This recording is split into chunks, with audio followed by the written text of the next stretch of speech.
Hello बच्चों, welcome to Phoenix EDU। आज हम लोग पीटेक्स का फिजिक्स का 11th क्लास का सॉल्यूशन डिस्कस करने वाले हैं। So I hope all of you did well in your exam. आज इसके सॉल्यूशन देखते हैं ना। चलो, first question, uniform rope of mass m length l is fixed at upper end. Upper end पे फिक्स कर देते हैं vertically. The tension in the rope at distance l from the top. Okay, ऐसा rope है, इसका total length L है, उसका mass capital M, length capital L। यहाँ से टॉप से कुछ डिस्टेंस पे, ये स्मॉल l डिस्टेंस पे आपको पूछा गया व्हाट इज़ द टेंशन। सो ये स्मॉल l डिस्टेंस जो है इस नीचे वाले पोर्शन को उठा रहा है, इस नीचे वाले पोर्शन को उठा रहा है। तो आप इसको लीनियर डेंसिटी के कॉन्सेप्ट से लैम्बडा को लिख सकते हैं मास पर यूनिट लेंथ, मास पर यूनिट लेंथ। तो इस पोर्शन का जो लेंथ है वो L माइनस स्मॉल l है। ओके, तो इस पोर्शन का mass m dash equal to L minus small l into lambda, ऐसा लिख सकते हो। मतलब m by capital L, L minus small l। इसका फ्री बॉडी डायग्राम देखो तो इस छोटे सा पोर्शन का जो मास है वो m डैश g नीचे लग रहा है, टेंशन ऊपर लग रहा है, और आपको ये टेंशन पूछा गया है। Pretty easy question to start with. So tension is m dash g, tension is m dash g, और m डैश की वैल्यू आपको ये पता चल गई, m by l capital L minus small l into g. So ये आपका tension force पूछा गया था जो हमको निकाल के आ गया ये वाला। तो ऐसा आंसर आपको m by l into g, L minus l is matching with option number B. So अगले क्वेश्चन पे चलते हैं। Potential energy of a particle varies like this. तो पोटेंशियल एनर्जी का वेरिएशन दिया हुआ है a root x by B plus x square.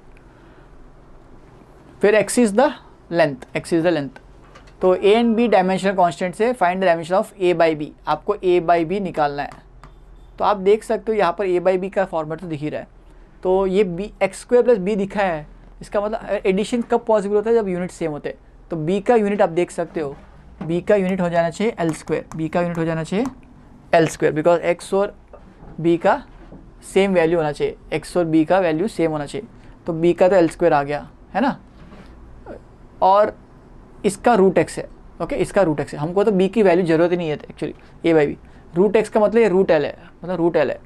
तो पोटेंशियल एनर्जी का MLT फॉर्म होता है एनर्जी का ml square t minus to, force into displacement से निकाल सकते हो। फोर्स का ML t minus two into L, ML square t minus to. तो आप देख सकते हो a और b का रेशियो चाहिए, तो इन दोनों का यूनिट सेम है a बाई बी। तो ये x को इधर ले आओ तो आप इजीली निकाल सकते हो। तो a बाई बी का यूनिट जो होगा वो u बाई रूट एक्स जैसा होगा, मतलब ML square t minus two divide by root L। तो आप देख सकते हो 1/2 सेपरेट होगा, 2 माइनस एट, तो 3/2 हो जाएगा, बाकी सब सेम रहेंगे। तो ML power 3/2 t power minus two, ML power 3/2 t power minus two. ऐसा ऑप्शन मेरा मैच हो रहा है ऑप्शन बी से। अगले क्वेश्चन पे चलते हैं। Graph corresponds to object moving with constant negative acceleration and positive velocity. Velocity constant है बट एक्सेलरेशन नेगेटिव है, एक्सेलरेशन नेगेटिव है। तो वेलोसिटी कांस्टेंट नहीं है यहाँ पर, और पहले घट रही है बाद में बढ़ रही है, नेगेटिव एक्सेलरेशन है एंड वेलोसिटी पॉजिटिव है। तो एक्सेलरेशन यहाँ पर नेगेटिव नहीं दिख रहा है, बिकॉज इसका स्लोप यहाँ पर पॉजिटिव भी है, यहाँ पर नेगेटिव भी है। तो एक्सेलरेशन तो नेगेटिव होना चाहिए through out. Velocity time graph का इसका स्लोप भी पॉजिटिव आ रहा है, तो ये गलत है। ये velocity distance time graph, velocity घट रहा है और एक्सेलरेशन डिस्टेंस बढ़ने के साथ वेलोसिटी घट रहा है डिस्टेंस के साथ, और ये भी दिख रहा है। लेकिन कौन सा सही है आप देखोगे ना, तो v square minus E square equal to AS। अगर मैं इनिशियल वेलोसिटी को 0 मान लूँ समझने के लिए, तो v X proportional to root AS। तो a नेगेटिव है, तो ये आपका ग्राफ क्वाड्रेटिक इक्वेशन का ग्राफ जो होगा डिस्टेंस वेलोसिटी वर्सेस, तो v को √2AS लिख सकते हो आप देखने के लिए। तो रूट x का ग्राफ जो होगा वो ग्राफ होगा, और a नेगेटिव है तो ग्राफ कैसा होगा देखते हैं। ऑप्शन मेरा 3 से मैच होना चाहिए, क्योंकि v proportional to root x का ग्राफ कुछ इस तरह से होता है, तो ये डिस्टेंस है v है और ये माइनस रूट एक्स हो जाएगा, तो basically v square proportional to -2s, तो उसमें आपका ग्राफ इस तरह का आएगा। ओके, नेक्स्ट क्वेश्चन पे चलते हैं। Cricketer catches a ball of mass 150 grams in 0.1 seconds moving with speed of 20 metre per second, then experience a force of. तो मास दिया हुआ है, बॉल पकड़ रहा है, तो ऑब्वियसली फाइनल वेलोसिटी 0 हो जाएगी, है ना, और टाइम लग रहा है उसको पकड़ने में 0.1 सेकेंड्स। तो rate of change of momentum, Newton's law का फॉर्मूला है मोमेंटम बदलने का rate mv minus mu by T. बहुत बेसिक क्वेश्चन। मोमेंटम फाइनल 0 है, इनिशियल आपको दिया हुआ है, तो हम लोग यहाँ पर मैग्नीट्यूड में इंटरेस्टेड है, साइन कन्वेंशन का कोई रोल नहीं है। तो फाइनल मोमेंटम 0 है, तो ये 0 माइनस इनिशियल कितना था, मास 0.15 kgs into velocity 20 divide by time 0.1, तो इसका मैग्नीट्यूड लेना है, माइनस को इग्नोर कर सकते हैं। तो ये फोर्स कितना हैंड पे लग रहा है उतना ही फोर्स बॉल पे भी लगेगा, है ना। तो आप देख सकते हो ये 1.5 इंटू 2 20 15 टू 30 न्यूटन आ जाएगा। 30 न्यूटन मेरे ख्याल से आंसर आ जाएगा आपका। आंसर मैग्नीट्यूड में देखा जाए तो 30 न्यूटन आपका आंसर आना चाहिए। तो ऐसा आंसर मेरा बी से मैच हो रहा है। अगले क्वेश्चन पे चलते हैं। बहुत इजी क्वेश्चन, अब तक पेपर बहुत इजी रहा है। Can the resultant of two vectors be 0? Yes, possible है ना। अगर वो दोनों इक्वल हो, ऑपोजिट डायरेक्शन में हो, तो 0 हो सकता है, ये तो लॉजिकल बात है ना। When two are same in magnitude and opposite in sense, opposite sense मतलब डायरेक्शन ऑपोजिट होना चाहिए, तो ये सही आंसर इसका। अगले क्वेश्चन पे चलते हैं। स्प्रिंग इज कांस्टेंट के व्हेन स्ट्रेच्ड 1 सेंटीमीटर। तो स्प्रिंग कांस्टेंट की वैल्यू के है और 1 सेंटीमीटर स्ट्रेच किया हुआ है, तो पोटेंशियल एनर्जी की वैल्यू यू है। यू का formula half K X square होता है, where X is the extension. तो यू इनिशियली कितना था, 1/2 इंटू के इंटू 1 का square. U finally half K displacement कितना 4 दिया है, 1/2 इंटू के इंटू 4 का स्क्वायर। तो ये 16 टाइम्स 1/2 के जो इनिशियल यू है, तो 16 टाइम्स यू हो जाएगा, 16 टाइम्स यू हो जाएगा। बहुत ईजी क्वेश्चन अगेन, तो आपका आंसर ऑप्शन सी से मैच हो रहा है। अगले क्वेश्चन पे चलते हैं। Particle is moving in circular path of radius r under the action of force F. If an instant velocity particle is v naught and speed of particle is increasing, then F dot v naught, देखो अगर velocity increase हो रही है तो force positive है, force positive है, तो F dot we not भी पॉजिटिव होना चाहिए। ओके, तो ये पॉजिटिव होगा, गारंटीड है। Okay, because velocity is increasing, velocity is increasing मतलब वर्क डन पॉजिटिव है, वर्क डन पॉजिटिव है, तो वर्क डन अपॉन टाइम भी पॉजिटिव होगा। ओके, तो ऑप्शन ए से मैच हो रहा है। फोर्स इंटू वेलोसिटी पावर होता है, पावर भी पॉजिटिव होगा। Okay, power is defined as force into velocity. अगर वर्क डन पॉजिटिव है तो पावर भी पॉजिटिव है, बिकॉज वेलोसिटी इंक्रीज हो रही है, स्पीड इंक्रीज हो रही है, स्पीड इंक्रीज हो रही है मतलब काइनेटिक एनर्जी चेंज हो रही है, काइनेटिक एनर्जी बढ़ रही है। काइनेटिक एनर्जी बढ़ना मतलब वर्क डन पॉजिटिव। फोर्स दिया हुआ displacement, force in displacement if the work done is 0 then value of X is. Again ये डॉट प्रोडक्ट का क्वेश्चन है। अगर जब भी डॉट प्रोडक्ट 0 पूछा गया, इसका मतलब एंगल बिटवीन वेक्टर्स 90 डिग्री है, तो इनको मल्टीप्लाई करते हैं 6 इंटू 2 12 आ गया, 2 इंटू -3 -6 आ गया, -3 K into X -3x must be equal 0। मैंने क्या लिया, डॉट प्रोडक्ट लिया, F dot S equal to 0 है, एफ डॉट एस इज 0, ये दिया गया है। वर्क डन का वैल्यू 0 है, वर्क डन का फॉर्मूला होता है force into displacement into cos theta. तो एफ डॉट एस 0 है, वेक्टर फॉर्म में लिख लेते थोड़ा सा। तो ये आपका आंसर करने का तरीका। तो इसको 3x इक्वल टू 6 लिख सकता हूँ, तो x की वैल्यू 2 हो जाएगी, x की वैल्यू 2 हो जाएगी। बहुत ही ईजी क्वेश्चन है ना। तो अगले क्वेश्चन पे चलते हैं। नेक्स्ट क्वेश्चन, मोटर ड्राइव से body along a straight line with constant force. Force constant है, मास कांस्टेंट होगा, एक्सेलरेशन भी कांस्टेंट होगा। Okay, power of develop by the motor must vary with respect to time. तो power होता है force into velocity. अब velocity कैसे vary कर रही है हमको दिया नहीं है, बट मैं वेलोसिटी को लिख सकता हूँ u + at सिंपल टर्म्स में, है ना, बिकॉज एक्सेलरेशन कांस्टेंट है तो फॉर्मूला एप्लीकेबल है, और एक्सेलरेशन कांस्टेंट है किसका पता चला, फोर्स कांस्टेंट, इसलिए तो मैं इसको लिख सकता हूँ force into acceleration into time. Okay, तो यहाँ पर फोर्स और एक्सेलरेशन कांस्टेंट है, तो power equal to F into A into T, तो power is proportional to time, power is proportional to time. तो y proportional to x linear variation है, linear variation के लिए ग्राफ स्ट्रेट लाइन्स आते हैं, graph straight line आते हैं, power 1 का इक्वेशन है। तो graph straight line option D से मैच हो रहा है। अगला क्वेश्चन करते हैं। Ball is release from the top of a tower, ratio of work done by the force of gravity. तो देखो पावर टॉप से छोड़ दिया है तो फोर्स तो mg है, तो फोर्स बदल नहीं रही है, फोर्स बदल नहीं रही है, मतलब फोर्स इंटू डिस्प्लेसमेंट में डिस्प्लेसमेंट बदल सकता है। तो पहले 3 सेकंड में, फर्स्ट सेकंड और थर्ड सेकंड के लिए, ये तो गैलीलियोस लॉ से भी आ सकता है। 1 सेकंड में वो कितना ट्रैवल कर लेगा, आप इक्वेशन लगा दो s equal to U T plus half AT square, U T 0 है तो हाफ एट स्क्वायर लगाओगे, s1 आ जाएगा आपका 1/2 g1 स्क्वायर, s2 जो आ जाएगा 1/2 2 स्क्वायर, है ना। तो तीसरे केस में s3 क्या आ जाएगा 1/2 into G into 3 square. But ये तो डिस्प्लेसमेंट्स हुए टोटल 3 सेकंड में, 2 सेकंड में और 1 सेकंड में। हमको पूछा है ratio work done first second and third second. तो डिस्प्लेसमेंट इन S1 to 2 वो कितना हो जाएगा S2 minus S1 that is 15 metres, यहाँ 5 मीटर आ रहा है। और S2 और S3 में S3 टू कितना डिस्प्लेसमेंट है S3 माइनस S2, तो यहाँ पर 9 माइनस 4 5 5 इंटू 5 25 मीटर्स आएगा, बिकॉज g/2 5 है तो ये 25 मीटर्स आ रहा है। ये आपको याद भी होगा गैलीलियोस लॉ का ऑड रूल फंक्शन। तो एवरी सेकंड में इक्वल डिस्प्लेसमेंट होगा, वो रेशियो होगा 1:3:5, तो वही रेशियो यहाँ पर भी आ रहा है 5:15:3। तो वर्क डन का formula F dot S1 F dot S12 F dot S32। तो F तो कैंसिल हो जाएगा, तो S1 S12 S23 और 32।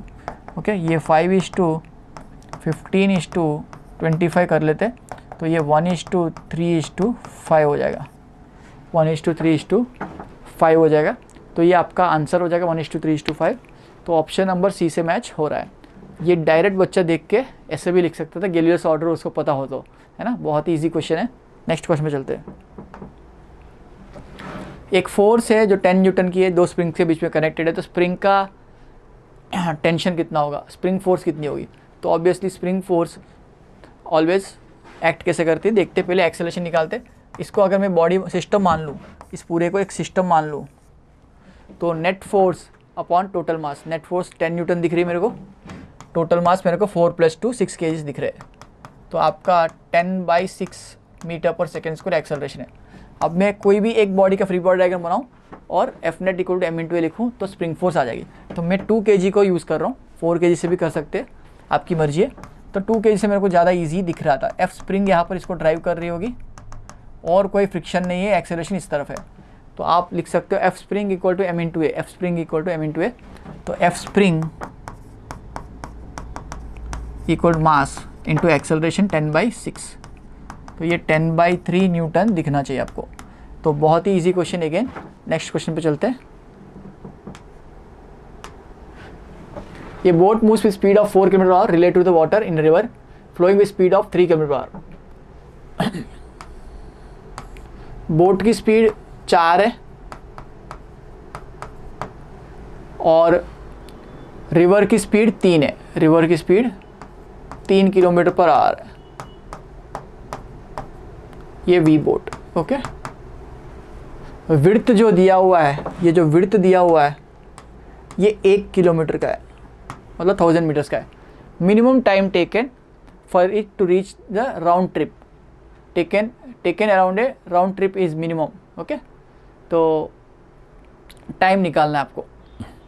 तो टाइम फॉर अपवर्ड जर्नी और डाउनवर्ड जर्नी देखनी है, ओके। तो 4 किलोमीटर की स्पीड से जा रहे हो, तो ऊपर जाते वक्त और नीचे आ जाते तो आपका डिस्टेंस जो है वो 1 किलोमीटर ट्रैवल कर रहे हो, ओके। तो boat moves with speed of 4 kilometre relative to water in river flowing with speed of 3 km/h, relative to still water होता है यहाँ पर, ओके। तो यहाँ आपको बोट की स्पीड है, टाइम अपवर्ड जर्नी में कितना लगेगा, स्पीड कितनी है, डिस्टेंस अपॉन स्पीड, डिस्टेंस कितना है 1 किलोमीटर, तो 1000 मीटर्स अपॉन स्पीड या 1 किलोमीटर लिख लो, 1 स्पीड कितनी है 4, तो ये 1/4 आवर्स आ जाएगा, ओके। 1/4 आवर्स। ये टाइम फॉर अपर जर्नी, उतना ही टाइम नीचे आने में लगेगा, नीचे आने से जितना टाइम अदर एंड में पहुँचने का, अदर एंड से इधर में, तो टाइम 2 भी सेम ही होगा, वही डिस्टेंस वही स्पीड। तो टोटल टाइम जो हो जाएगा T1 + T2 वो 1/2 आवर्स हो जाएगा।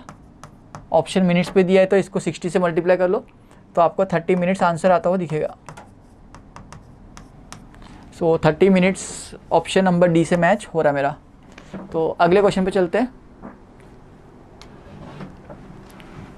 Newton's third law of motion leads to the law of conservation of.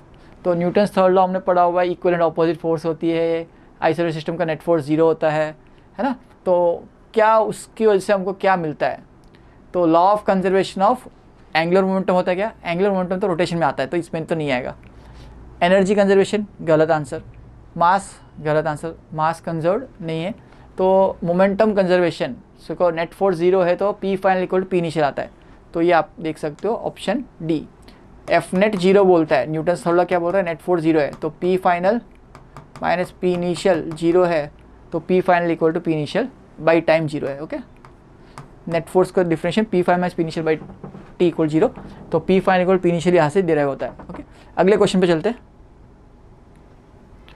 A और B वेक्टर्स दिए हुए, magnitude of coplanar vector C such that A dot C and B dot C equal A dot B is given by. Okay, A और B का और A और C equal है, B और C equal है और A dot B is given by. तो ऐसा होने के लिए C की वैल्यू क्या हो जाए, तो हमको C की value X I cap Y J cap मान लेते हैं। C की value X I cap plus Y J cap मान लेते हैं। अब A डॉट C करो, A डॉट C करने से आपको इक्वेशन बनेगी x into 1 x plus Y into 1 Y, तो x plus Y A dot C है। सिमिलरली B डॉट C करो तो x इंटू 2x है, y into -1 minus y, 2x minus y आ गया। ये दोनों की वैल्यू A प्लस बी के A डॉट C के बराबर है, तो A डॉट C भी A डॉट B भी कर लेते हैं। A डॉट B की वैल्यू कितनी है, 1 इंटू 2 है, 1 इंटू -1 -1 है, तो A डॉट B की वैल्यू तो 1 है, A डॉट B की वैल्यू 1 है। मतलब आपका मतलब क्या हुआ, x plus Y is equal to 1 है, 2x minus Y is equal to be 1 है। दोनों को ऐड कर देते हैं तो 3x इक्वल टू 2 आ गया, x इक्वल टू 2/3 आ गया। तो y क्या आ जाएगा, 2/3 यहाँ सब्स्टिट्यूट कर दो, तो y की वैल्यू 1 माइनस 2/3 आ जाएगी, दैट इज़ 1/3। तो मेरे को x और y आ गए, तो मेरा c वेक्टर क्या हो जाएगा, 2/3 आई कैप प्लस 1/3 जे कैप। तो इसको स्क्वायर करके ऐड करते हैं तो 4/9 प्लस 1/9। ओके, तो 5/9 दिखना चाहिए, 5/9 दिखना चाहिए। तो 2 square by 3 square plus 1 square by 3 square, because vector addition का परपेंडिकुलर वेक्टर्स का एडिशन क्या होता है, under root of a square plus b square. 2ab cos 90 0 हो जाता है, cos 90 की वैल्यू 0 होती। तो आपका ऑप्शन ये ए से मैच हो रहा है। ओके, तो मैग्नीट्यूड ऑफ c कैसे लिखोगे, root of 2/3 whole square plus 1/3 whole square, that is 5/9 का रूट। ये आंसर आपका हो गया। अगले क्वेश्चन पे चलते हैं। A और B वेक्टर्स दिए हुए हैं, A क्रॉस B इक्वल है। ओके, तो ये मेथड आपने सीखी होगी, A वेक्टर B वेक्टर आई जे के लिख दो इस पे, प्लस माइनस प्लस A के साथ 2 -3 4 4 1 2, इसके कोफिशिएंट लिख लिए। अब क्रॉस प्रोडक्ट के लिए आई के साथ आएगा, इसको बंद करके इसको बंद करके करते तो -6 और -4 माइनस जे इंटू ये बंद कर दे, 2 2 ज़ा 4 4 4 ज़ा 16 -16 प्लस के इंटू इसको बंद कर देते 2 प्लस 12 2 प्लस 12, ऐसा हो जाएगा। तो ये आंसर आपका -10 I cap minus of minus plus हो गया 12 जे कैप प्लस 14 के कैप, ऐसा आ रहा है। तो इसका मैग्नीट्यूड ढूंढना है आपको, तो मैग्नीट्यूड हो जाएगा 10 square plus 14 square, that is 14 square 196 296 plus 12 square होता है 144, तो 300 444। तो ये ऐसा कुछ आ जाएगा आंसर 444। तो ये 10 square plus 12 square plus 14 square, ऐसा आंसर आता हुआ दिख रहा है। ओके, तो ये वैल्यू में से कितना कर सकते हैं हम इसको, 10 स्क्वायर 100, 244 144, 100 प्लस 144 244 प्लस 196। ओके, तो 96 में 4 ऐड कर दो, 200 प्लस 244, 444 आ रहा है, 444 आ रहा है। ओके, तो इसमें से आप क्या कॉमन कर सकते हो, 4 कॉमन कर लो। ओके, 440 आ रहा है, सॉरी 440 आ रहा है यहाँ से, तो 4 कॉमन कर लेते हैं तो 4 का रूट 2 हो जाएगा, तो ये बचेगा 110 अंदर बचेगा, है ना। तो ऐसा ऑप्शन मेरा बी से मैच हो रहा है। So again A basic question on cross product. Next question पे चलते हैं। Particle is acted upon by force of constant magnitude which is always perpendicular to velocity of particle. The motion of particle takes place in a plane. It follows. तो ये particle पे force लग रही है constant magnitude की, always perpendicular to velocity of particle. तो ये आपका बॉडी है, ऐसा मूव कर रहा है तो आपका फोर्स ऐसा लग रहा है, ऐसा बोला रहा है हर बार, ऐसा फोर्स परपेंडिकुलर फोर्स लग रहा है आपको, हर बार परपेंडिकुलर फोर्स लग रहा है। तो ये इसको सर्कुलर मोशन कराएगा। तो जब ये स्पीड, ये सर्कुलर मोशन जब है ऐसा कर रहा है, इसका डायरेक्शन कंटिन्यूसली चेंज हो रहा है, तो इसकी वेलोसिटी कांस्टेंट नहीं है। इस पर डायरेक्शन चेंज हो रहा है तो एक्सेलरेशन एग्जिस्ट कर रहा है, तो फोर्स कांस्टेंट नहीं है। देन mv²/r का डायरेक्शन भी कंटिन्यूसली चेंज हो रहा है, सेंट्रिपेटल फोर्स होती है। उसके बाद इसका स्पीड कांस्टेंट है, यूनिफॉर्म सर्कुलर मोशन कर रहा है, स्पीड कांस्टेंट है, तो कैनेटिक एनर्जी भी कांस्टेंट रहेगी। तो कैनेटिक एनर्जी कांस्टेंट ऑप्शन में दिया हुआ है सी में, तो वो आपका सही आंसर हो जाएगा। एक्सेलरेशन कांस्टेंट नहीं है, बिकॉज एक्सेलरेशन का डायरेक्शन चेंज हो रहा है ना। जब ये सर्कुलर मोशन करेगा, कभी सेंट्रिपेटल एक्सेलरेशन इधर होगा, कभी इधर होगा, कभी इधर होगा, है ना, कभी ऐसे होगा, तो ये एक्सेलरेशन का डायरेक्शन कंटिन्यूसली चेंज हो रहा है, centripetal acceleration changing is direction, but speed इसकी कांस्टेंट है, तो कैनेटिक एनर्जी कांस्टेंट है।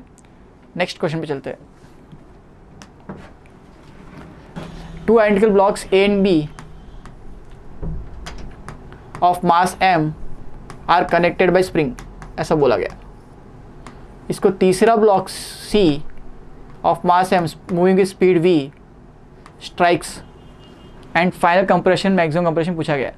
तो ये टकराता है तो ऑब्वियसली दोनों साथ में चलेंगे, और इसकी फाइनल कंप्रेशन पे मैक्सिमम कंप्रेशन कितना होगा पूछा गया है। तो मैक्सिमम कंप्रेशन पे वेलोसिटी 0 हो जाएगी, देखते हैं।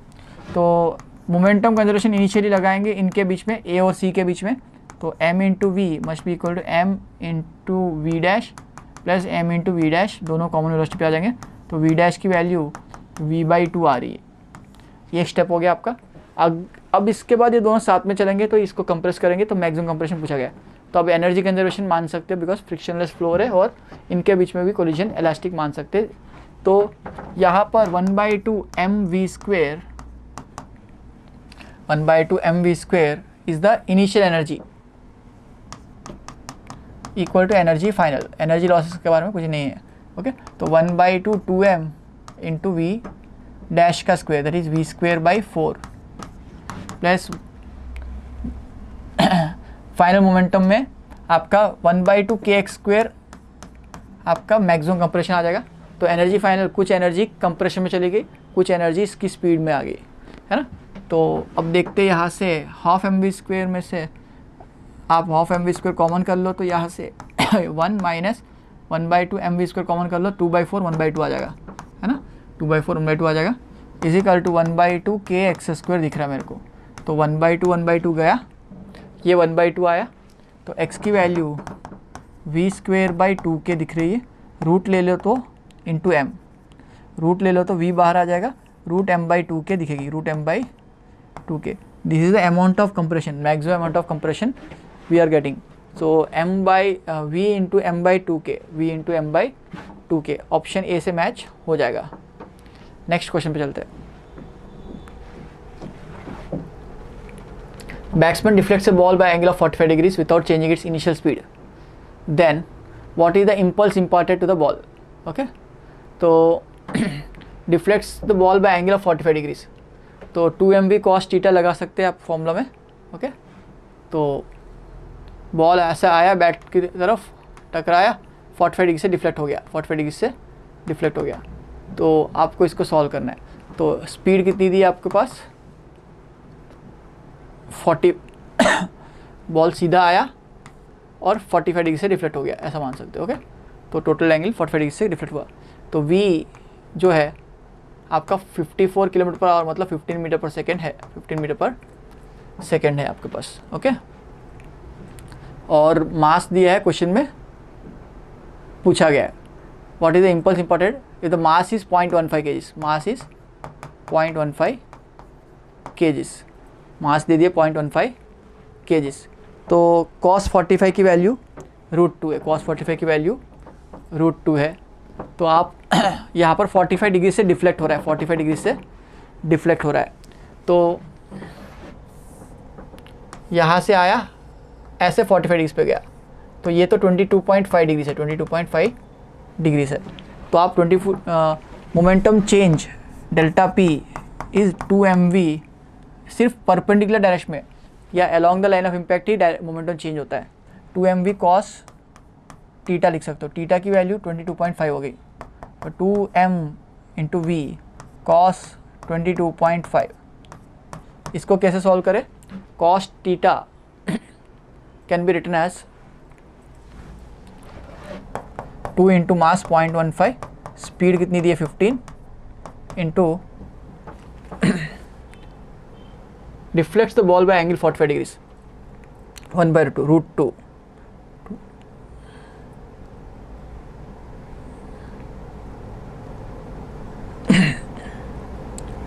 तो यहाँ पर cos 2 थीटा की वैल्यू cos टू थीटा के टर्म में लिखो तो cos 2 थीटा का फॉर्मूला सबको देख सकते हो, 2 cos स्क्वायर थीटा -1, तो -1 इधर आके प्लस हो जाएगा, बाई 2 कर सकते हो, रूट ले सकते हो। तो यहाँ पर मैं उस फॉर्मेट लिखूँ cos 2 इंटू 45 प्लस 1 बाई 2, इसका पूरे का रूट, इस पूरे का रूट। तो cos 2 इंटू 22.5 45 हो जाएगा, 2 थीटा 45 हो जाएगा। तो cos 45 की वैल्यू 1/√2 प्लस 1 बाई 2 पूरा रूट के अंदर। ओके, तो आप इसको लिख सकते हो 2 इंटू 0.15 इंटू 15, ये cos 45 1/√2 √2 प्लस 1/2 √2 ऐसा आ जाएगा, है ना। 2 गया यहाँ से, ये आपको कितना आ जाएगा 15 इंटू 15 225 बाई 100 2.25 आ जाएगा इंटू 1 प्लस 0.7 √2 बाई √2 1 हो जाएगा, 1/√2 0.707 आता है, तो 1.7 टाइम्स मल्टीप्लाई हो जाएगा 2.25, तो अप्रॉक्सीमेटली 4 के ऊपर आंसर आना चाहिए। तो 4.16 नियरेस्ट आंसर है। तो इसमें ध्यान रखने वाली चीज़ क्या है, थीटा को 45 ले लोगे तो गलत आंसर आ जाएगा, है ना। 22.5 लेना है तो आपको आंसर सही आएगा। तो 4.16 is the real answer. Okay, nearest answer 4.16 है। अगले क्वेश्चन पे चलते हैं। Determine the Young's modulus of a wire, the formula is given by this much. तो यह फॉर्मूला आपने मैकेनिकल प्रॉपर्टीज ऑफ सॉलिड में देखा होगा। लेंथ दिया हुआ, एरिया दिया, cross section area, change in length वगैरह दिया है। Find the conversion factor to change the CGS to MK system in, क्या होगा? तो इस फॉर्मूला में y का यूनिट क्या है? Pascal. y is in pascal. Pascal का यूनिट होता है न्यूटन पर मीटर स्क्वायर। तो न्यूटन पर मीटर स्क्वायर को CGS यूनिट से MKS में लाना है, CGS से SI यूनिट्स में लाना है। ओके, CGS में क्या लिखोगे? पास्कल को न्यूटन को 10⁴ डाइन्स लिख सकते हो, मीटर स्क्वायर को क्या लिख सकते हो आप? 10⁴ सेंटीमीटर स्क्वायर लिख सकते हो, 10⁴ सेंटीमीटर स्क्वायर। ये आपका ग्राम पर सेंटीमीटर स्क्वायर हो गया, इक्वल टू कितने न्यूटन पर मीटर स्क्वायर है। ओके, तो ये 10 न्यूटन पर मीटर स्क्वायर दिया हुआ है, equal to how many newton per metre square. तो यहाँ 10 आ रहा है। ओके, इंटू एक्स, तो x की वैल्यू कितनी आ जाएगी? इसको ये न्यूटन पर मीटर स्क्वायर में है, इसको CGS पे कन्वर्ट करना है। तो 1 न्यूटन पर 1 मीटर स्क्वायर ऐसा है, इसको CGS से MKS पे कन्वर्ट करना है। तो आपके पास क्या है? 1 ग्राम पर सेंटीमीटर स्क्वायर है। ओके, तो 1 ग्राम पर 1 डाइन पर सेंटीमीटर स्क्वायर है, 1 डाइन पर सेंटीमीटर स्क्वायर है। ये CGS यूनिट ऑफ पास्कल हो जाएगा, बिकॉज पास्कल मतलब न्यूटन पर मीटर स्क्वायर। तो न्यूटन की जगह डाइन लिखेंगे CGS में और मीटर स्क्वायर की जगह सेंटीमीटर स्क्वायर। इसको कन्वर्ट करना है आपको एम के एस से, मतलब एस आई यूनिट्स में कन्वर्ट करना है, एस आई यूनिट्स में कन्वर्ट करना है। तो ये 10⁻⁵ और नीचे 10⁻⁴ मीटर स्क्वायर लिख सकते हो इसको। ये न्यूटन हो जाएगा, ये मीटर स्क्वायर हो जाएगा। तो ये 10⁻⁻1 न्यूटन पर मीटर स्क्वायर हो जाएगा। तो 10⁻⁻1 तो दिख रहा है, तो ये बाजू वाला जो नंबर है वो क्या हो जाएगा, 1 हो जाएगा। 1 × 10⁻10 लिख सकता हूँ। तो 1 ऑप्शन में है क्या, हाँ, ऑप्शन सी से मैच हो जाएगा। अगले क्वेश्चन पे चलते हैं। CGS system, the magnitude of force is 100 N's. In other system, the fundamental physical quantities are kilogram, meter and minute. Okay, magnitude of force is, तो CGS में क्या है, 100 N's है, उसको SI यूनिट्स में कन्वर्ट करना है। और SI यूनिट्स में भी नहीं, किलोग्राम, मीटर और मिनट्स में कन्वर्ट करना है, किलोग्राम, मीटर और मिनट्स में कन्वर्ट। तो 100 डाइन्स है। ओके, डाइन्स का मतलब ग्राम, सेंटीमीटर, ml t-2। फोर्स का फॉर्मूला क्या होता है, ml t-2, l t-2, ml t-2 पर सेकेंड स्क्वायर। ओके, ऐसा हो गया, ग्राम मीटर पर सेकेंड स्क्वायर हो गया। तो 100 इंटू ग्राम को किलोग्राम में कन्वर्ट करना है, तो 10⁻³ किलोग्राम लिख सकता हूँ। सेंटीमीटर को 10⁻² मीटर लिख सकता हूँ। ओके, सेकेंड्स को क्या लिख सकता हूँ, सेकेंड को 1/60 मिनट्स लिख सकता हूँ। तो इसको मैं 1/60 होल स्क्वायर लिख सकता हूँ। ओके, तो आप यहाँ से देख सकते हो 10⁻² + 2 गया, -3 बचा हुआ यहाँ पर, इंटू 3600 आ रहा है, 3600 आ रहा है। तो 3.6 आंसर आपको दिख रहा है, 3.6 आंसर आपको दिख रहा है। 10⁻³ से मल्टीप्लाई करने से इसको 3.6 वैल्यू आ रही है। तो आपका कन्वर्जन फैक्टर 3.6 हो जाएगा। तो फोर्स की वैल्यू SI यूनिट्स में 3.6 न्यूटन हो जाएगी।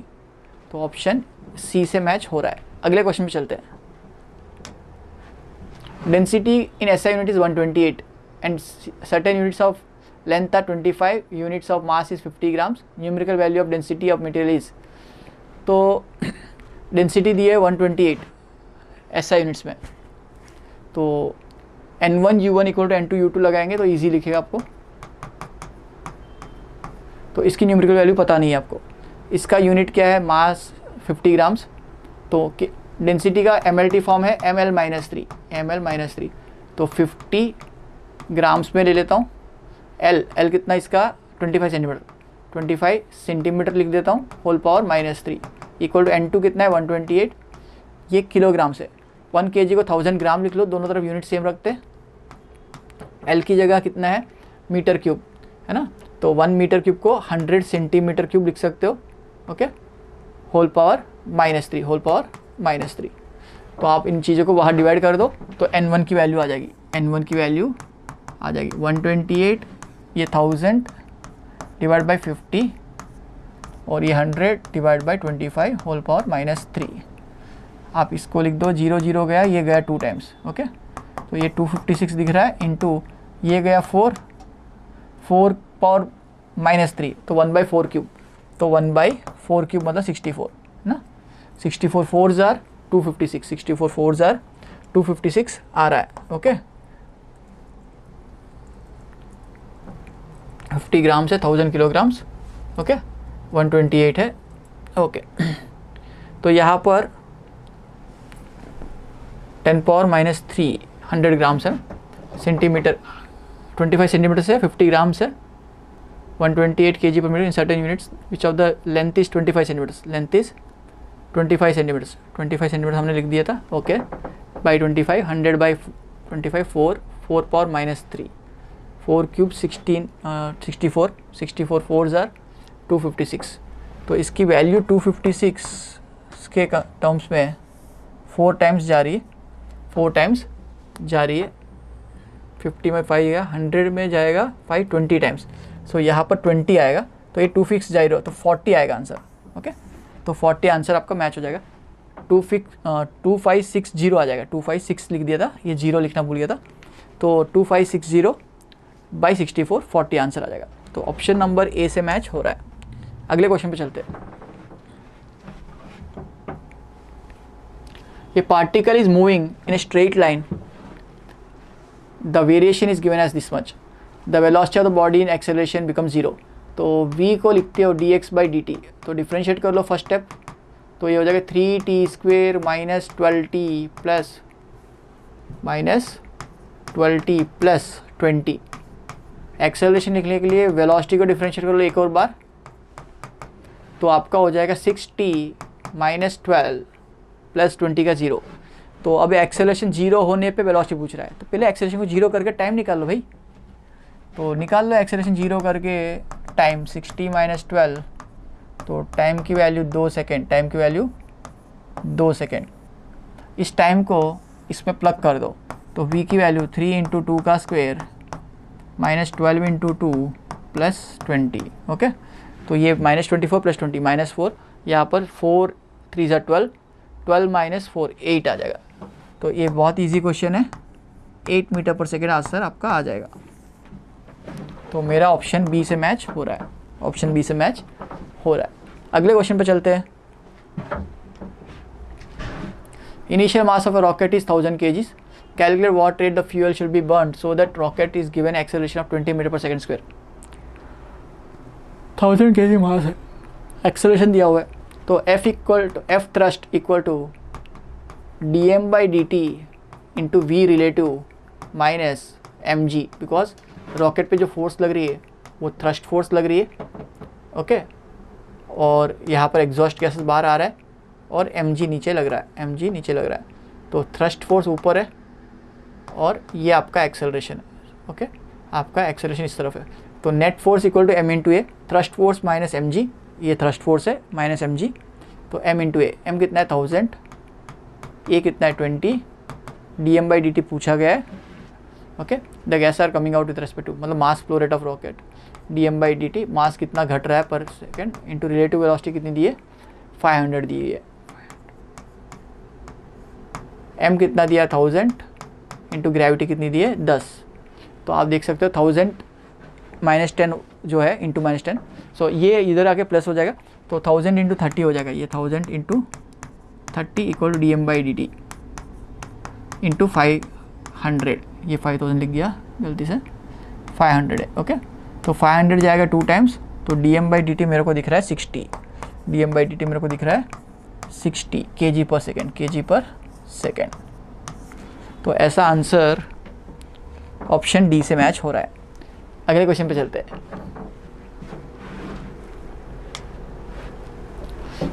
As shown in the figure, block of √3 kg kept on horizontal surface, quotient friction √3 okay, quotient friction 3√3 दिया, अलग नंबर दिया है, म्यू की वैल्यू 3√3 दिया हुआ है 1/, ओके, और आपका फोर्स जो लग रहा है वो वैल्यू कितनी होनी चाहिए, such that 60 degree with the horizontal such that it does not move, तो 3x, वो 3x कितना है पूछ रहा है, ये ऐसा फोर्स लग रहा है, तो ये फोर्स की वैल्यू पूछी गई, ये फोर्स की वैल्यू पूछी गई है ना।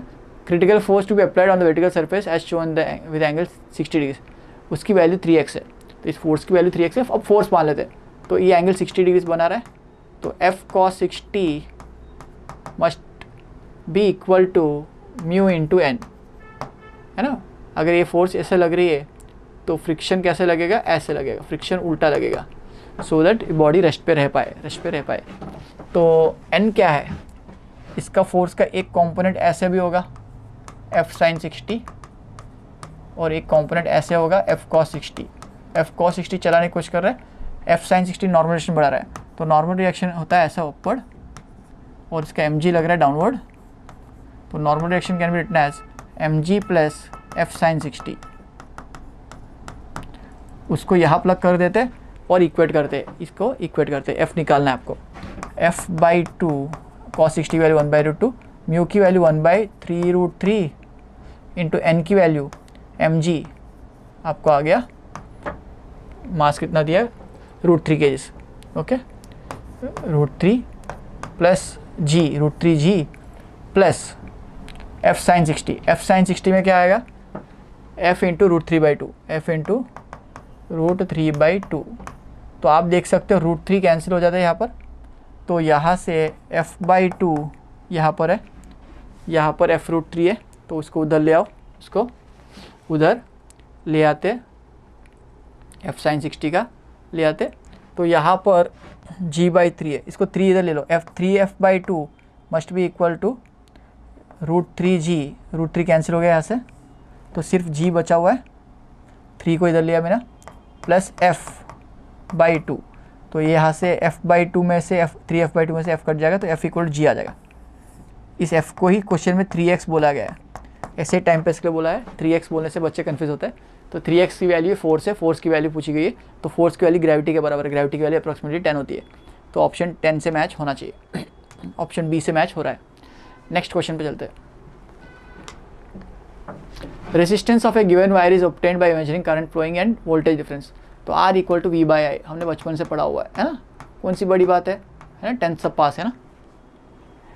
तो percentage error in measurement of current and voltage are 3% each, तो डेल्टा V/V और डेल्टा I/I इंटू 100 इज 3% और delta I/I into 100 that is also 3%। ये दोनों आपको दे दिया है, ये दोनों आपको दे दिया है। आपको पूछा है डेल्टा R/R, तो डेल्टा R/R बहुत easy, delta V/V plus delta I/I हो जाएगा, तो ये 3 + 3 6% हो जाएगा, 6% आंसर हो जाएगा। तो मेरे ख्याल से आंसर इस इंटू 100 पूछा गया, परसेंटेज में पूछा गया इसलिए, तो आंसर ये हो जाएगा। ओके, तो 6% इसका आंसर हो जाएगा। तो this was the last question. I hope you enjoyed this session. Have a great day, bye bye.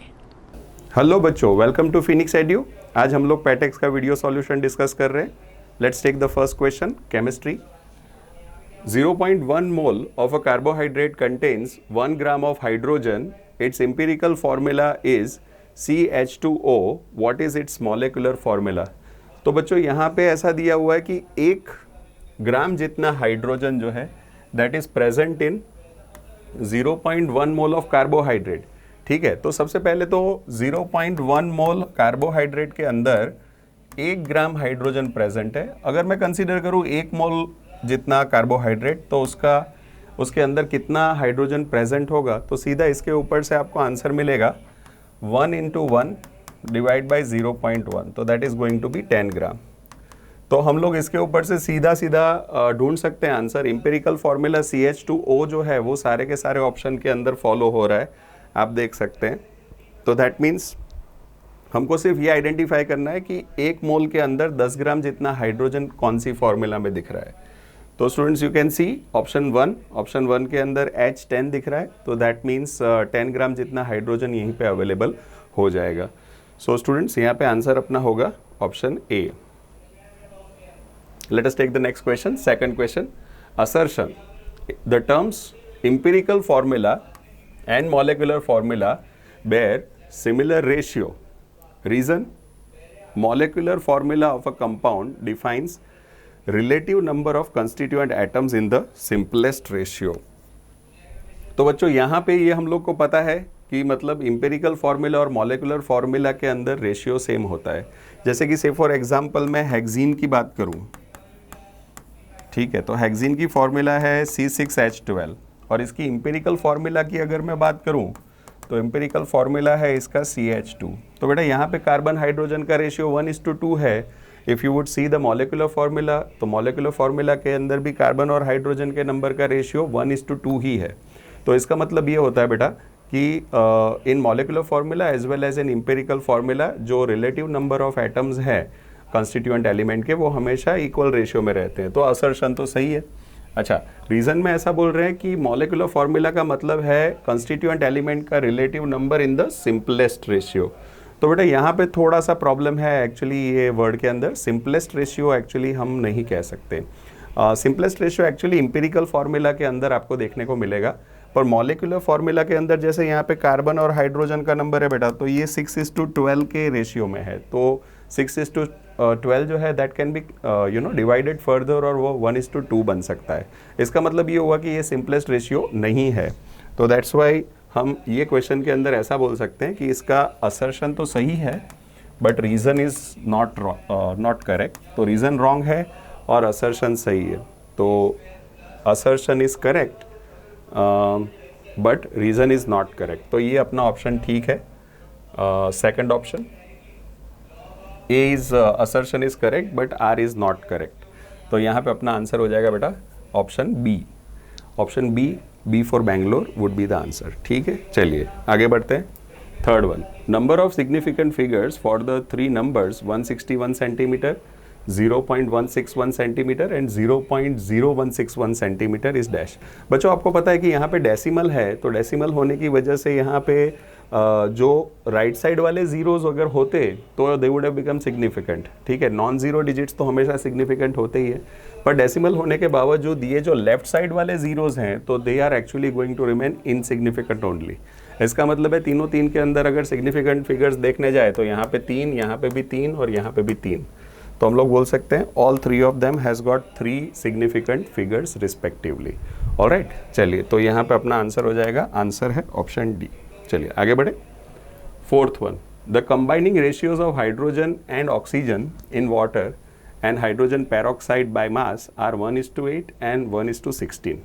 ठीक है, तो वाटर के अंदर हाइड्रोजन और ऑक्सीजन का जो कंबाइनिंग रेशियो है वो 1:8 है, और हाइड्रोजन पेरोक्साइड के अंदर हाइड्रोजन और ऑक्सीजन का जो रेशियो है बाय मास इज 1:16। तो which law is illustrated by this example? Students, as you all know कि जब हमको दो एलिमेंट्स दिए हैं and they combine with each other in different ratios to give more than one compound, तो ये actually हमारी कंडीशन जो है वो मल्टीपल प्रोपोर्शन के लॉ को सेटिस्फाई करती है। तो देयरफॉर यहाँ पे अपने किसके लॉ को सिग्निफाई कर रहा है ये? तो we can write law of multiple proportions. तो यहाँ पे आंसर अपना हो जाएगा बेटा ऑप्शन डी। चलिए नेक्स्ट क्वेश्चन लेते हैं। Fifth question, an organic compound contains carbon, hydrogen and oxygen. Its elemental analysis give carbon 38.71%, लिख लेते हैं।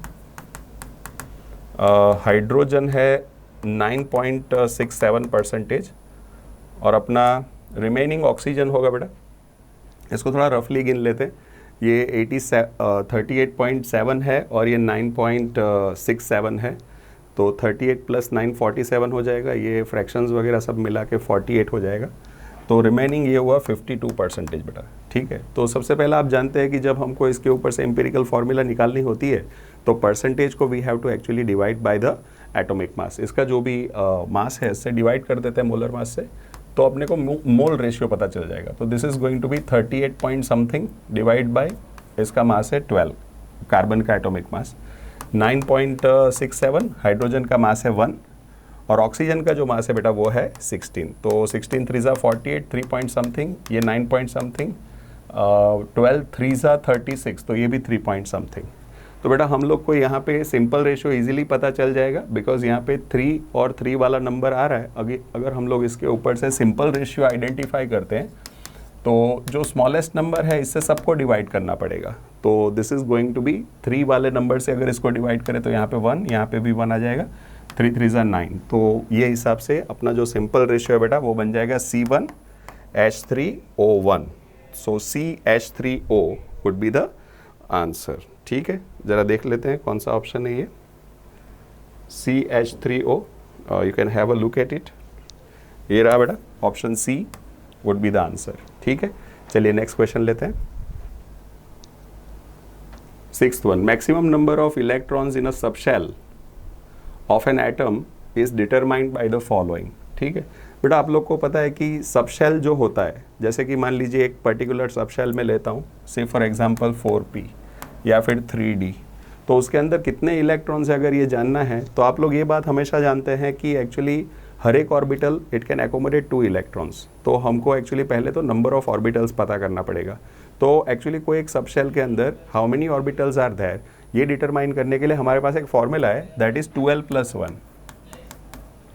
ठीक है, 12+1। अगर यहाँ पे एंगुलर मोमेंटम क्वांटम नंबर अगर देखा जाए p के लिए तो वो 1 होता है और d के लिए वो 2 होता है। ये फॉर्मूला के अंदर अगर हम लोग डालें बेटा तो 2 1 ज़ा 2 + 1 3 हो जाएगा, और ये फॉर्मूला में L = 2 डाले तो 3d के लिए ये हो जाएगा 2 2 ज़ा 4 + 1 5 हो जाएगा। तो यहाँ पे बेटा ये जो नंबर है ये एक्चुअली सिग्निफाई करता है 4p के अंदर 3 ऑर्बिटल है और 3d के अंदर 5 ऑर्बिटल है। नाउ एज यू नो हर एक ऑर्बिटल के अंदर 2 इलेक्ट्रॉन रह सकते हैं, तो हम इसको इंटू 2 कर देंगे तो आपको मैक्सिमम कितने इलेक्ट्रॉन्स अगर हैं वो आपको पता चल जाएगा। तो बेसिकली हम लोग फार्मूला की बात करें तो नंबर ऑफ ऑर्बिटल्स जो है इसको खाली इंटू 2 करना है। मीन्स 12 + 1 जो है इसको खाली इंटू 2 कर दीजिए तो आपको आंसर मिल जाएगा। तो ये आंसर हो जाएगा बेटा 4l + 2। ठीक है, तो ये फॉर्मूला से हमको नंबर ऑफ एटम्स पता चल सकते हैं इन अ पर्टिकुलर सब शेल। ठीक है, चलिए आगे बढ़ते हैं। 7th one, in hydrogen atom the energy of first excited state is -3.4 electron volt, then find out the kinetic energy of electron in same orbit of hydrogen atom. ठीक है बेटा, हम लोग ये एक्चुअली कंक्लूजन जानते हैं कि बोर्स एटॉमिक मॉडल के अंदर जो काइनेटिक एनर्जी होती है वो टोटल एनर्जी का खाली ऑपोजिट होती है। अगर हमारे पास टोटल एनर्जी दी हुई है दैट इज -3.4 इलेक्ट्रॉन वोल्ट, तो काइनेटिक एनर्जी इसका +3.4 इलेक्ट्रॉन वोल्ट हो जाएगा। तो that means option A would be the answer, first option. चलिए नेक्स्ट क्वेश्चन लेते हैं। 8th question, hydrogen atom, the hydrogen atom electron is dropped from n is equal to 3 to n is equal to 2, so energy emitted is dash। तो बच्चों आप लोग जानते हैं कि एनर्जी अगर आइडेंटिफाई करनी है तो -13.6 इंटू z²/n², ये वाली फॉर्मूला से हम ढूंढ सकते हैं। अगर इसके अंदर आप E2 और E3 के लिए ढूंढें, हाइड्रोजन का एक्चुअली ट्रांजिशन 3 से 2 में हो रहा है, थर्ड एनर्जी लेवल से सेकंड एनर्जी लेवल में। तो यहाँ पे अगर आप वैल्यू डालते हैं n की 2 तो 2² 4 हो जाएगा, तो -13.6 डिवाइड बाई 4 -3.4 होगा बेटा। और अगर यहाँ पे n की वैल्यू आप 3 डाल दोगे तो 3² विल बी 9, तो -13.6 डिवाइड बाई 9 करोगे लगभग -1.5 आएगा। z की वैल्यू तो क्योंकि हाइड्रोजन है तो it is going to be 1 only. ठीक है, तो बस ये ट्रांजिशन के अंदर कितना एनर्जी इमिट हो रहा है if you want to identify, तो ये दोनों के बीच का डिफरेंस आपको देखना पड़ेगा, 1.5 और 3.4 के बीच का। So the difference is actually going to be around 1.9 electron volt बेटा। ठीक है, क्योंकि एनर्जी इमिट हो रही है तो इसके लिए इसकी वैल्यू हम लोग कंसिडर करेंगे कि माइनस है। ऑलराइट, चलिए, तो यहाँ पे 1.9 electron volt will be the answer. ठीक है, यहाँ पे साइन पे नहीं, खाली मैग्नीट्यूड पे आंसर है। ओके, चलिए आगे बढ़ते हैं। 9th one, the correct order of wavelength of electromagnetic radiation is dash. बच्चों ये तो एकदम कॉमन सा क्वेश्चन है, आप लोग ये भी जानते हैं कि अल्ट्रावायलेट जो होता है उसके अंदर wavelength is the least. Ultraviolet की जो वेवलेंथ है it is in the range of about 100 to 4000, ऐसे तो प्रिसाइसली देखा जाए तो अबाउट 3600 के आसपास एंगस्ट्रॉम। विजिबल की वेवलेंथ इससे ज़्यादा होती है बेटा, विजिबल की वेवलेंथ 3600 रफली 4000 से 8000 के आसपास मैं लिख देता हूँ एंगस्ट्रॉम। मतलब यूवी की कंपैरिजन में विजिबल की ज़्यादा, विजिबल की कंपैरिजन में माइक्रोवेव्स, और माइक्रोवेव से भी ज़्यादा रेडियो वेव्स की वेवलेंथ होती है। तो वेवलेंथ के हिसाब से अगर बेटा देखा जाए तो अपना ऑप्शन डी जो है वो सही हो जाएगा। चलिए, let us take the next question. Number 10, ionization energy of hydrogen atom is 13.6 electron volt. Ionization energy of lithium 2+ will be dash। ठीक है बेटा, तो यहाँ पे हाइड्रोजन का आयोनाइजेशन एनर्जी दिया हुआ है, इसका मतलब एक्चुअली ये है कि आपको फॉर्मूला डिसाइड करने के लिए हेल्प कर रहे हैं, क्योंकि आयोनाइजेशन एनर्जी प्लस में होता है पर इलेक्ट्रॉन का एनर्जी जो है वो माइनस में होता है। तो 13.6 वो बोल रहा है हाइड्रोजन का फर्स्ट एनर्जी लेवल में से इलेक्ट्रॉन को निकालने के लिए, मतलब हाइड्रोजन के लिए Z भी 1 होता है और N भी 1 है, फर्स्ट एनर्जी लेवल में से इलेक्ट्रॉन को निकालना है। तो दैट मीन्स ये आपको आगे वाला कांस्टेंट डिटरमाइन करने के लिए ये डेटा काम लग जाएगा। आपको ये पता होना चाहिए मिनिमम कि E जो है that is directly proportional to Z²/n²। ठीक है, इसमें अभी यही चीज़ अपने को पूछी हुई है लिथियम 2+ के लिए। तो आप क्या कर सकते हो बेटा, ये जो वैल्यू है राइट, लिथियम 2+ के लिए इलेक्ट्रॉन का एनर्जी -13.6 इंटू Z का वैल्यू, लिथियम के लिए एटॉमिक नंबर कितना है बेटा 3 है, तो इलेक्ट्रॉन का एनर्जी यहाँ पे हो जाएगा 3² और फर्स्ट एनर्जी लेवल में से निकालना है तो 1², सो इंटू 9, 9 6 54, 27 + 5 जो है दैट इज़ 32, 9 1 9 + 3 इज़ 12। तो ये इतना इलेक्ट्रॉन का एनर्जी है बेटा। पर यहाँ पे सवाल है that how much is the ionisation enthalpy. तो आयोनाइजेशन एनर्जी अगर हमको गिनना है तो ये वैल्यू हमारा प्लस में लेना पड़ेगा, तो that is going to be +22.4 electron volt. So the answer would be option D. चलिए आगे बढ़ते हैं, यहाँ पे डी लिख लेते हैं। Let us take number 11। Question number 11 में बेटा आपको सवाल है among Al2O3, SiO2, P2O3 and SO2, the correct order of acid strength is dash. तो चलिए अभी आपको एक बात पता है कि ये जो सारे एलिमेंट्स हैं, aluminium, silicon, phosphorus, sulphur, they all belong to the same period of the modern periodic table. Modern periodic table में एक ही पीरियड में all this elements they belong. और जैसे लेफ्ट टू राइट जाते हैं एक पीरियड के अंदर, आपको ये भी बात पता है कि मेटालिक कैरेक्टर जो है वो कम होता है और नॉन मेटालिक कैरेक्टर जो है वो बढ़ता है. तो आपको ये बात भी पता होगी कि जो नॉन मेटल के ऑक्साइड्स है वो एसिडिक होते हैं. इसका मतलब है same trend will be followed when it comes to the acidic property, same as the trend of non metallic nature. मतलब जैसे जैसे नॉन मेटालिक नेचर बढ़ रहा है बेटा, वैसे वैसे एसिडिक प्रॉपर्टी बढ़ेगी. तो इसका मतलब है यहाँ पे सीधा आप एसिडिक स्ट्रेंथ का जो ऑर्डर है Al2O3, उससे ज़्यादा SiO2, उससे ज़्यादा P2O3 और सबसे ज़्यादा SO2, ये ऑर्डर हम लिख सकते हैं. Option D would be the answer over here. चलिए नेक्स्ट क्वेश्चन ले लेते हैं, नंबर 12. चलिए यहाँ पे अभी खाली आइडेंटिफाई करना है कि कौन सा SPDF ब्लॉक के एलिमेंट्स हैं. तो बेटा आप देख लीजिए, S ब्लॉक के एलिमेंट में पोटेशियम दिख रहा है यहाँ पे, मतलब A के साथ आएगा S, ठीक है. P ब्लॉक के एलिमेंट में क्रिप्टॉन ले सकते हैं, krypton actually is P block element. D की बात करें तो D जो है वो मैंगनीज D ब्लॉक का एलिमेंट है. और F की बात करें तो ये थोरियम F ब्लॉक का एलिमेंट है. मतलब D के साथ जो है अपना P की जोड़ी बनेगी, D के साथ P की जोड़ी बनेगी. A के साथ जो है वो S की जोड़ी बनेगी, B के साथ R की और C के साथ Q की जोड़ी बनेगी. तो ये हिसाब से this would be the answer. तो बेटा ऑप्शन A जो है वो अपना आंसर हो जाएगा. Number 13, the correct order of ionic size of N3 minus, Na plus, F minus, Mg2 plus and O2 minus is dash. बच्चों आपको पता है जैसे कि इफेक्टिव न्यूक्लियर चार्ज जैसे जैसे बढ़ता है वैसे वैसे जो आयनिक साइज़ है वो कम होती है. और आपको ये भी पता है कि जनरली एक एटम जब पॉजिटिवली चार्ज आयन बनाता है बाय लूजिंग सम इलेक्ट्रॉन्स, तो उसमें रेडियस कम होगा. और जब कोई इलेक्ट्रॉन गेन करके एटम नेगेटिवली चार्ज आयन बनाता है तो उसका रेडियस बढ़ता है. मतलब मैं इसको अगर चार्ज वाइज देखूं तो यहाँ पे मैग्नीशियम देखिए Mg2 प्लस है, तो ये सबसे छोटा होगा क्योंकि इसने 2 इलेक्ट्रॉन लूज़ किया है. Na प्लस की अगर बात करें तो Na प्लस ने 1 इलेक्ट्रॉन लूज़ किया है, तो ये उससे थोड़ा बड़ा होगा. और जैसे जैसे नेगेटिव होगा तो एटॉमिक साइज़ एक्चुअली जो है उसकी कंपैरिजन में आयनिक साइज़ बड़ा हो जाता है. तो F माइनस, फिर O2 माइनस और फिर N3 माइनस. ठीक है बेटा, तो इस तरह से ये अपना ऑर्डर हो जाएगा. ऑप्शन सी सही है. इसको आप Z इफेक्टिव को कंसीडर कर सकते हो with the help of Z/E formula. Atomic number जो है 12 डिवाइड बाई, ये सब आपने देखा है कि आइसो इलेक्ट्रॉनिक स्पीशीज़ है, सबके अंदर 10-10 हैं इलेक्ट्रॉन्स. तो ये 11/10, ये हो जाएगा 9/10, ये हो जाएगा 8/10 और ये हो जाएगा 7/10. ठीक है बेटा, तो ये 1.2, ये 1.1, ये 0.9, ये 0.8, ये 0.7. तो बेटा जैसे जैसे इफेक्टिव न्यूक्लियर चार्ज यहाँ पे बढ़ रहा है वैसे वैसे रेडियस कम हो जाता है. अगर इफेक्टिव न्यूक्लियर चार्ज कम होता है तो इससे रेडियस बढ़ जाता है. तो आप इस तरह से भी इसको कंपेयर कर सकते हैं. तो यहाँ पे आंसर हो जाएगा बेटा अपना ऑप्शन सी. चलिए आगे बढ़ते हैं. Let us take number 14. Which of the following order of atomic और ionic radius is not correct. तो बेटा यहाँ पे जरा ध्यान रखना, नॉट करेक्ट पूछा है.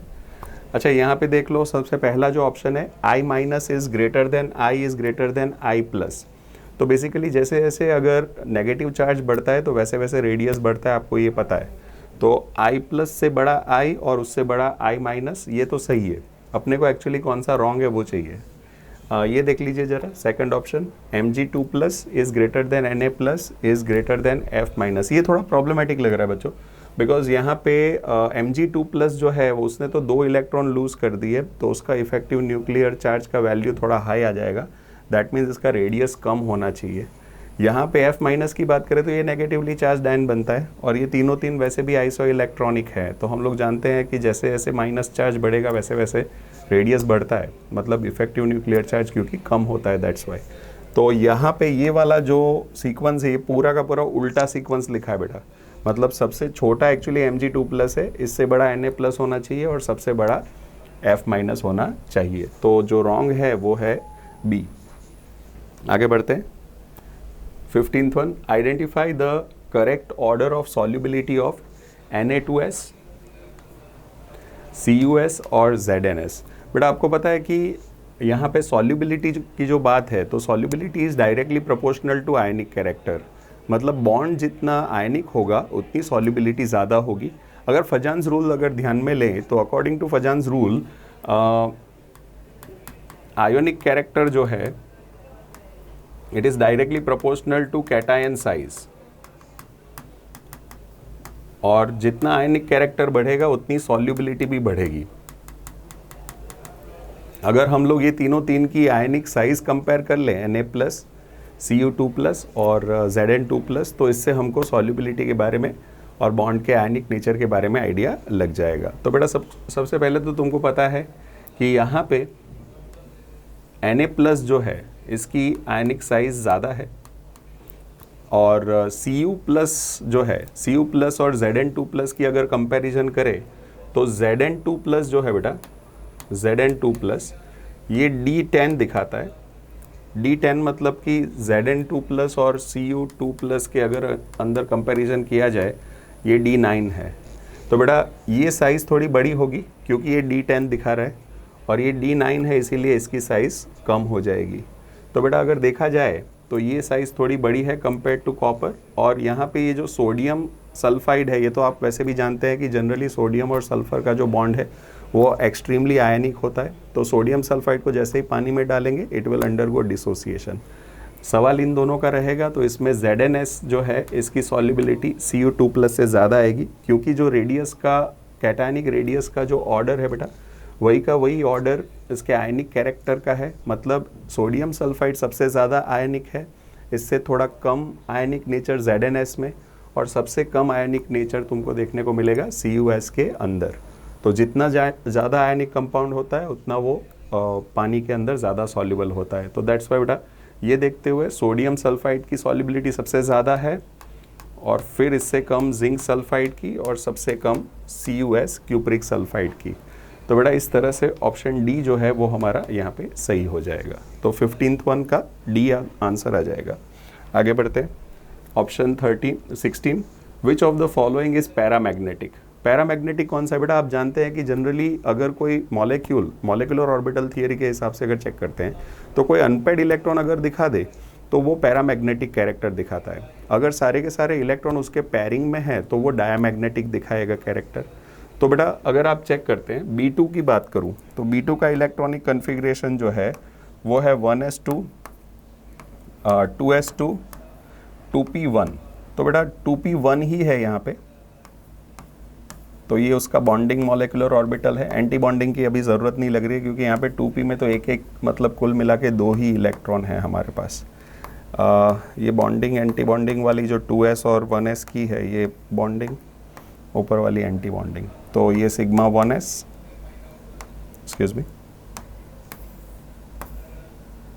तो इस तरह से हम लोग इसको कंपेयर कर लेते हैं। ये जो है सिग्मा 1s है, ये सिग्मा स्टार 1s, ये सिग्मा 2s, और ये मॉलिक्यूलर ऑर्बिटल है सिग्मा स्टार 2s, ये पाई 2px, ये पाई 2py, और ये सिग्मा 2pz। तो बेटा यहाँ पे आप देख सकते हैं यहाँ पे 1s में 2 है और यहाँ पे 2s में भी 2 है। तो ये तो पूरा पैरिंग में चल रहा है।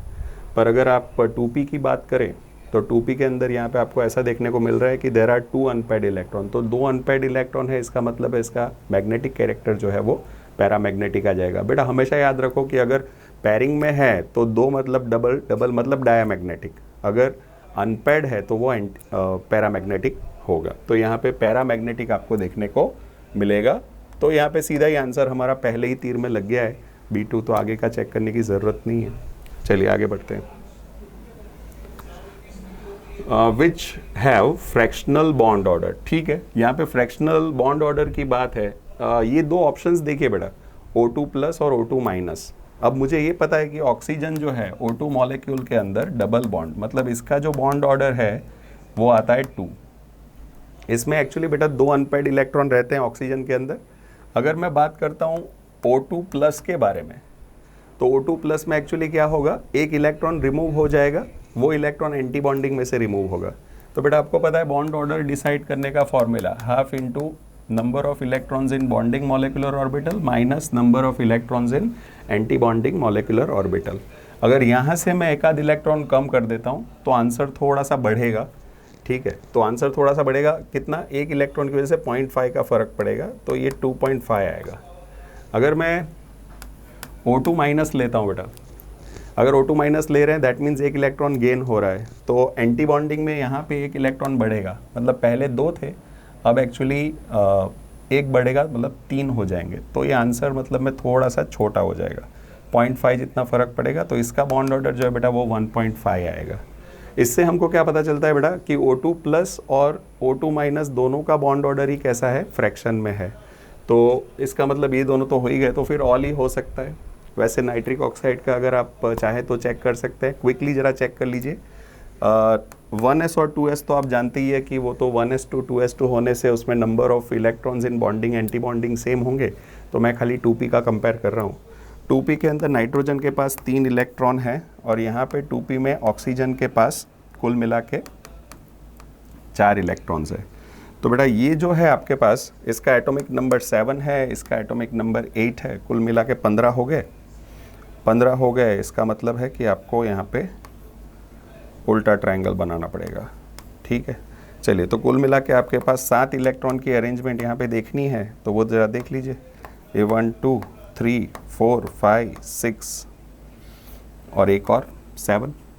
तो बेटा अगर इसका बॉन्ड ऑर्डर आप चेक करोगे तो 6 माइनस 1 करोगे तो 5 आ जाएगा, 5 डिवाइड बाई 2 मतलब 2.5। तो इसका नाइट्रिक ऑक्साइड का जो बॉन्ड ऑर्डर है बेटा वो हो जाएगा 2.5। ये भी फ्रैक्शन में है, इसका मतलब है सारे के सारे फ्रैक्शन में है। तो हमने जो डी सोचा था आंसर दिल्ली, वो सही है। चलिए आगे बढ़ते हैं।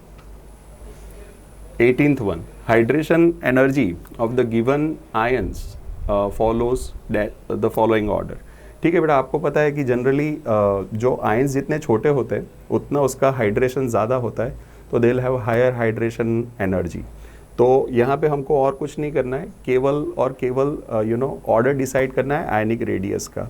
आप अगर एलिमेंट सारे चेक करेंगे तो आपको पता है कि lithium, sodium, potassium, rubidium, caesium, all of them this are the elements of first group. Alkali metals है ये, और एक्चुअली ग्रुप के अंदर टॉप टू बॉटम जाने पर रेडियस बढ़ता है, यहाँ पे कोई एक्सेप्शन भी नहीं है। अच्छा, तो अगर जो एटॉमिक रेडियस का ट्रेंड है वही का वही ट्रेंड सेम टाइप के चार्ज वाले आयन के लिए आयनिक रेडियस में भी फॉलो होगा। इसका मतलब है लिथियम प्लस की कंपैरिजन में सोडियम प्लस का रेडियस ज़्यादा है, इसकी कंपैरिजन में पोटेशियम प्लस, इसके कंपैरिजन में रुबिडियम प्लस, इसकी कंपैरिजन में सीजियम प्लस। तो ये बेटा अपना ट्रेंड है आयनिक रेडियस का, ठीक है। This trend will be followed when it comes to ionic radius. अब हाइड्रेशन का जो मैंने आपको बात किया, छोटा आयन ज़्यादा हाइड्रेशन शो करेगा, मतलब क्योंकि लिथियम का आयन छोटा है तो इसके लिए इसका हाइड्रेशन ज़्यादा होगा, मोर हाइड्रेशन। यहाँ पे ये जो आसपास में सर्कल्स कर रहा हूँ ये सब मॉलिक्यूल ऑफ वाटर के तौर पे कंसिडर करो। और अगर सीजियम का आयन काफ़ी बड़ा है साइज़ में तो उसका हाइड्रेशन जो है बेटा वो थोड़ा कम होगा। तो ये अपना रूल है हाइड्रेशन का कि hydration is inversely proportional to size, ठीक है। तो क्योंकि हमारे पास ये रूल से क्लियर हो जाता है जो सबसे छोटा है उसका सबसे ज़्यादा हाइड्रेशन, जिसका जितना ज़्यादा हाइड्रेशन उसकी उतनी ज़्यादा हाइड्रेशन की एंथैल्पी होगी। तो हाइड्रेशन एनर्जी भी बोल सकते हैं इसको। तो हाइड्रेशन एनर्जी में उसका जो ऑर्डर है वो रिवर्स आएगा, मतलब लिथियम प्लस का सबसे ज़्यादा, फिर सोडियम, फिर पोटेशियम प्लस, फिर रुबिडियम और फिर सीजियम। तो lithium, sodium, potassium, rubidium and caesium, ठीक है। ऑप्शन सी जो है वो हर पैमाने पे सही है, that means this would be the answer. चलिए नेक्स्ट क्वेश्चन लेते हैं, आगे बढ़ते हैं। नंबर 19, हाइब्रिडाइजेशन बेटा चेक करना है इसमें। C2H2 ये तो आप एकदम पॉपुलर है, C2H2 आप जानते ही हैं। इसके अंदर sp हाइब्रिडाइजेशन आपको देखने को मिलता है। अगर आप चाहें तो इसको चेक कर सकते हैं मॉलिक्यूल बना के। यहाँ पे ये जो कार्बन है वो 2 सिग्मा बॉन्ड बना रहा है बेटा। अपना जो sigma bond plus lone pair का जो रूल है वो हिसाब से चलो। जब ये टोटल सिग्मा बॉन्ड, यहाँ पे तो कार्बन के पास कोई लोन पेयर नहीं है, ये ट्रिपल बॉन्ड में से एक सिग्मा बॉन्ड है और ये सिग्मा बॉन्ड है, तो यहाँ पे कुल मिला के 2 हो रहा है, तो 2 का मतलब होता है sp हाइब्रिडाइजेशन। ठीक है, चलिए दूसरा वाला देखते हैं हम लोग। चलिए अभी SO2 की बात है बेटा। SO2 जो है वो इस तरह से आप दिखा सकते हैं। चलिए ये SO2 हो गया।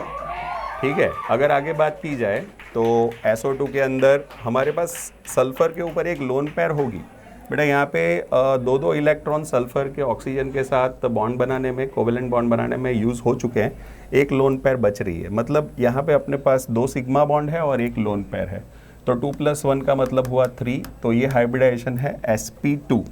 तो SO2 का अपने पास क्लियर हो रहा है, एक्सक्यूज मी, SO2 का अपने पास क्लियर हो रहा है, हाइब्रिडाइजेशन है sp2।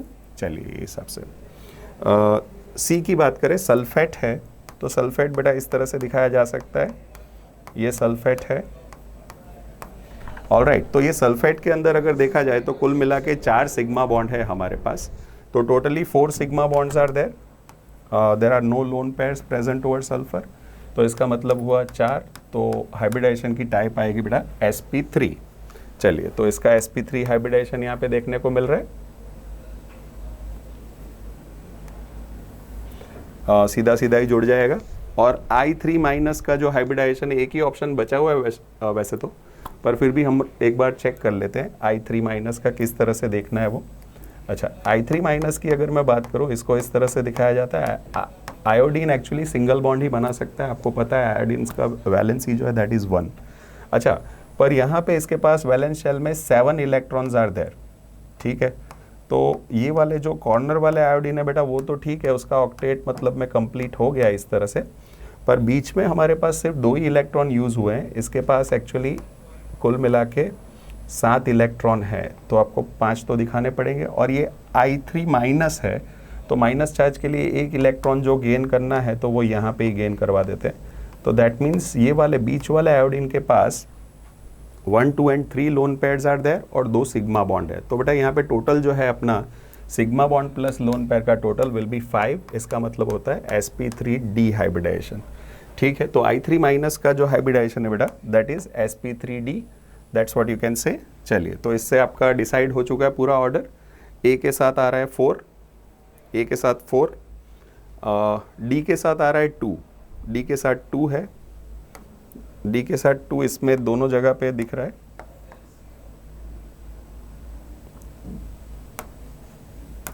D के साथ 2 इसमें दिख रहा है, और जैसे मैंने बताया कि A के साथ 4 आना चाहिए, A के साथ 4 जो है वो इन दोनों में से इसमें दिख रहा है। तो ऑप्शन डी में सारे चेक कर लीजिए, A के साथ 4, B के साथ 1, C के साथ 3 और D के साथ 2। ठीक है, तो सारे ऑप्शन सही हो गए। That means option D would be the answer. ठीक है, let us take the next question. N2 and O2 are converted into monoanions, N2- and O2- respectively। तो बेटा आपको पता है कि नाइट्रोजन जो है इसमें दोनों एटम के बीच में ट्रिपल बॉन्ड है, बॉन्ड ऑर्डर इसका 3 है। O2 के अंदर दोनों के बीच में डबल बॉन्ड है, तो बॉन्ड ऑर्डर इसका 2 है। ऑलराइट, चलिए सबसे पहली बात है यहाँ पे O2- के बारे में। O2 में आपको पता है कि वो जो एंटी बॉन्डिंग मॉलिक्यूलर ऑर्बिटल होती है उसमें 2 इलेक्ट्रॉन है। O2- जब बनेगा तो it will gain 1 more electron in it. इसका मतलब है कि 6 - 3, तो 2.5 बॉन्ड ऑर्डर हो रहा है बेटा यहाँ पे। अच्छा, नाइट्रोजन की अगर बात करें तो नाइट्रोजन में 2p2p में 3 और 3 कुल मिला के 6 इलेक्ट्रॉन्स है, तो इसकी जो बॉन्डिंग वाली मॉलिक्यूलर ऑर्बिटल होगी वो सारी भर चुकी है। अगर हम लोग N2- करते हैं तो दैट मीन्स एक इलेक्ट्रॉन जो जाएगा वो एंटी बॉन्डिंग में जाएगा, तो इसका जो बॉन्ड ऑर्डर है उसमें थोड़ा सा डिक्लाइन आएगा। एक इलेक्ट्रॉन की वजह से decline will be of just 0.5 level. Alright, चलिए तो यहाँ पे ऑप्शंस जो है उसके बेसिस पे ये चेक करते हैं। N2- के अंदर नाइट्रोजन का बॉन्ड वीकन्स। ठीक है, N2- में आप देख सकते हैं बेटा। अच्छा हाँ, यहाँ पे बॉन्ड ऑर्डर जो है वो कम हो रहा है। जितना बेटा बॉन्ड ऑर्डर कम होता है उतना बॉन्ड वीक बनता है। ट्रिपल बॉन्ड की कंपैरिजन में 2.5 बॉन्ड जो है बॉन्ड ऑर्डर वो थोड़ा वीक माना जाएगा। तो यस यू कैन से ये वाला सही है। बाकी ऑप्शंस भी एक बार चेक कर लीजिए। O2- के अंदर बॉन्ड ऑर्डर इंक्रीजेस। O2- जब बनेगा तो जो बॉन्ड ऑर्डर है वो बढ़ता है, राइट। एक बार वापस से चेक कर लेते हैं। O2 माइनस के अंदर ऑक्सीजन का जो एक्चुअली सिस्टम है वो इस तरह से होगा, कुल मिला के 16 है, तो इसका मतलब है नीचे आपको उल्टा ट्रायंगल बनाना पड़ेगा। ठीक है, ऑक्सीजन में आपके पास 4 और 4 कुल मिला के 8 इलेक्ट्रॉन्स है, तो 1 2 3 4 5 6 7 8। ठीक है, जब वो माइनस बनता है इसका मतलब है एक इलेक्ट्रॉन यहाँ पे गेन होगा। अच्छा, एंटी बॉन्डिंग में गेन हो रहा है तो NB minus Na divide by 2 अगर करें बॉन्ड ऑर्डर के लिए, तो यहाँ पे ये हो गया 6 माइनस 3 डिवाइड बाई 2, मतलब ये 1.5 हो रहा है बेटा। ठीक है, तो यहाँ पे 0.5 कम हुआ था, 0.5 कम हुआ था, तो ये ज़रा एक बार रेक्टिफाई कर लीजिए, ये एक्चुअली 2.5 होगा, क्योंकि 2 है तो 2.5, 0.5 कम हुआ था, तो दैट्स वाई यहाँ पे इसका 2.5 1.5 बन रहा है, तो 1.5 will be the value. All right, excuse me, चलिए आगे बढ़ते हैं। तो यहाँ पे हमको देखने को मिल रहा है O2 माइनस में ऑक्सीजन ऑक्सीजन का बॉन्ड इंक्रीज होता है, तो बेटा देख रहे हो आप कि 2 से 1.5 बन रहा है, 0.5 कम हुआ, तो ये तो गलत हो गया। इसका मतलब है O2 माइनस में बॉन्ड लेंथ डिक्रीज होता है, नहीं बेटा, बॉन्ड ऑर्डर जब कम होता है तब बॉन्ड लेंथ बढ़ता है, तो वो एक्चुअली डिक्रीज नहीं, बढ़ना चाहिए, इंक्रीज होना चाहिए था। N2 minus becomes diamagnetic. बेटा N2 माइनस में आपके पास अनपेड इलेक्ट्रॉन तो है ही है, राइट। कुल मिला के नाइट्रोजन में पहले एक भी अनपेड इलेक्ट्रॉन नहीं थे, पर इसमें N2 माइनस में एक अनपेड इलेक्ट्रॉन आपका एंटी बॉन्डिंग में एंटर हुआ, इसका मतलब है this is actually becoming paramagnetic, तो ये डायामैग्नेटिक बन रहा है, ये वाली बात भी गलत हो गई, तो here the answer would be option A, Ahmedabad. चलिए नेक्स्ट क्वेश्चन ले ले, 21। For the reaction A plus 2B gives C। अब इसके अंदर 5 moles of A react with 8 moles of B and that will produce how many moles of C। बेटा यहाँ पे आप लिमिटिंग रिएजेंट चेक कर सकते हैं। लिमिटिंग रिएजेंट आइडेंटिफाई करने के लिए हम लोग हमेशा जो नंबर ऑफ मोल्स दिया हुआ है, तो that has to be divided by the stoichiometric coefficient. A का स्टोइकियोमेट्रिक कोएफिशिएंट 1 है, here the stoichiometric coefficient is 2, तो यहाँ पे जिसका वैल्यू कम आता है तो वो अपना लिमिटिंग रिएजेंट है। तो बेटा यहाँ पे लिमिटिंग रिएजेंट अपना कौन सा है, दैट इज B। तो आप देख सकते हैं बेटा कि यहाँ पे जो 2 मोल रिएजेंट है B, उसके अंदर से 1 मोल जितना C प्रोडक्ट मिल रहा है, तो नंबर ऑफ मोल्स आपको हाफ करने पड़ेंगे, जब 8 है तो उसका हाफ 4 हो जाएगा, तो 4 moles of C will be formed. ठीक है, तो option B would be the answer, 21 का आंसर हो जाएगा ऑप्शन बी। चलिए आगे बढ़ते हैं, let us take number 22।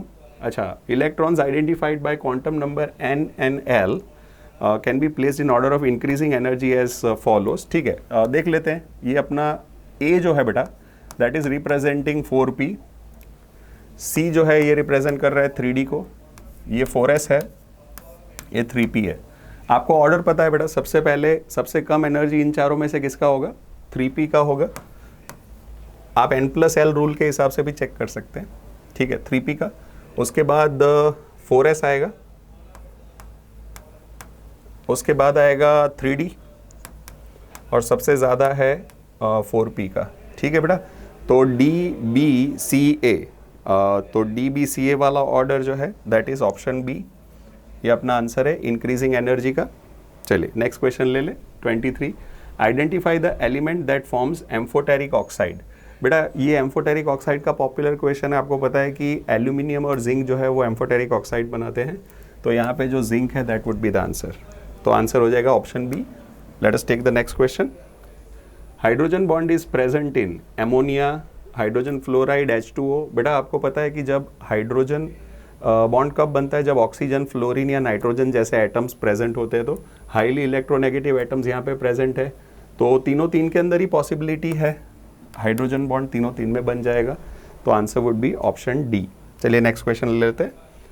So next question is which of the following bonds has highest bond energy. Okay, ठीक है बेटा, यहाँ पे आप लोग जानते हैं एक बात कि जैसे जैसे ग्रुप में आप, ये सारे एक ही ग्रुप के एलिमेंट्स हैं, oxygen, sulphur, selenium, tellurium, polonium वगैरह, तो all of this 4 are the elements of the same group.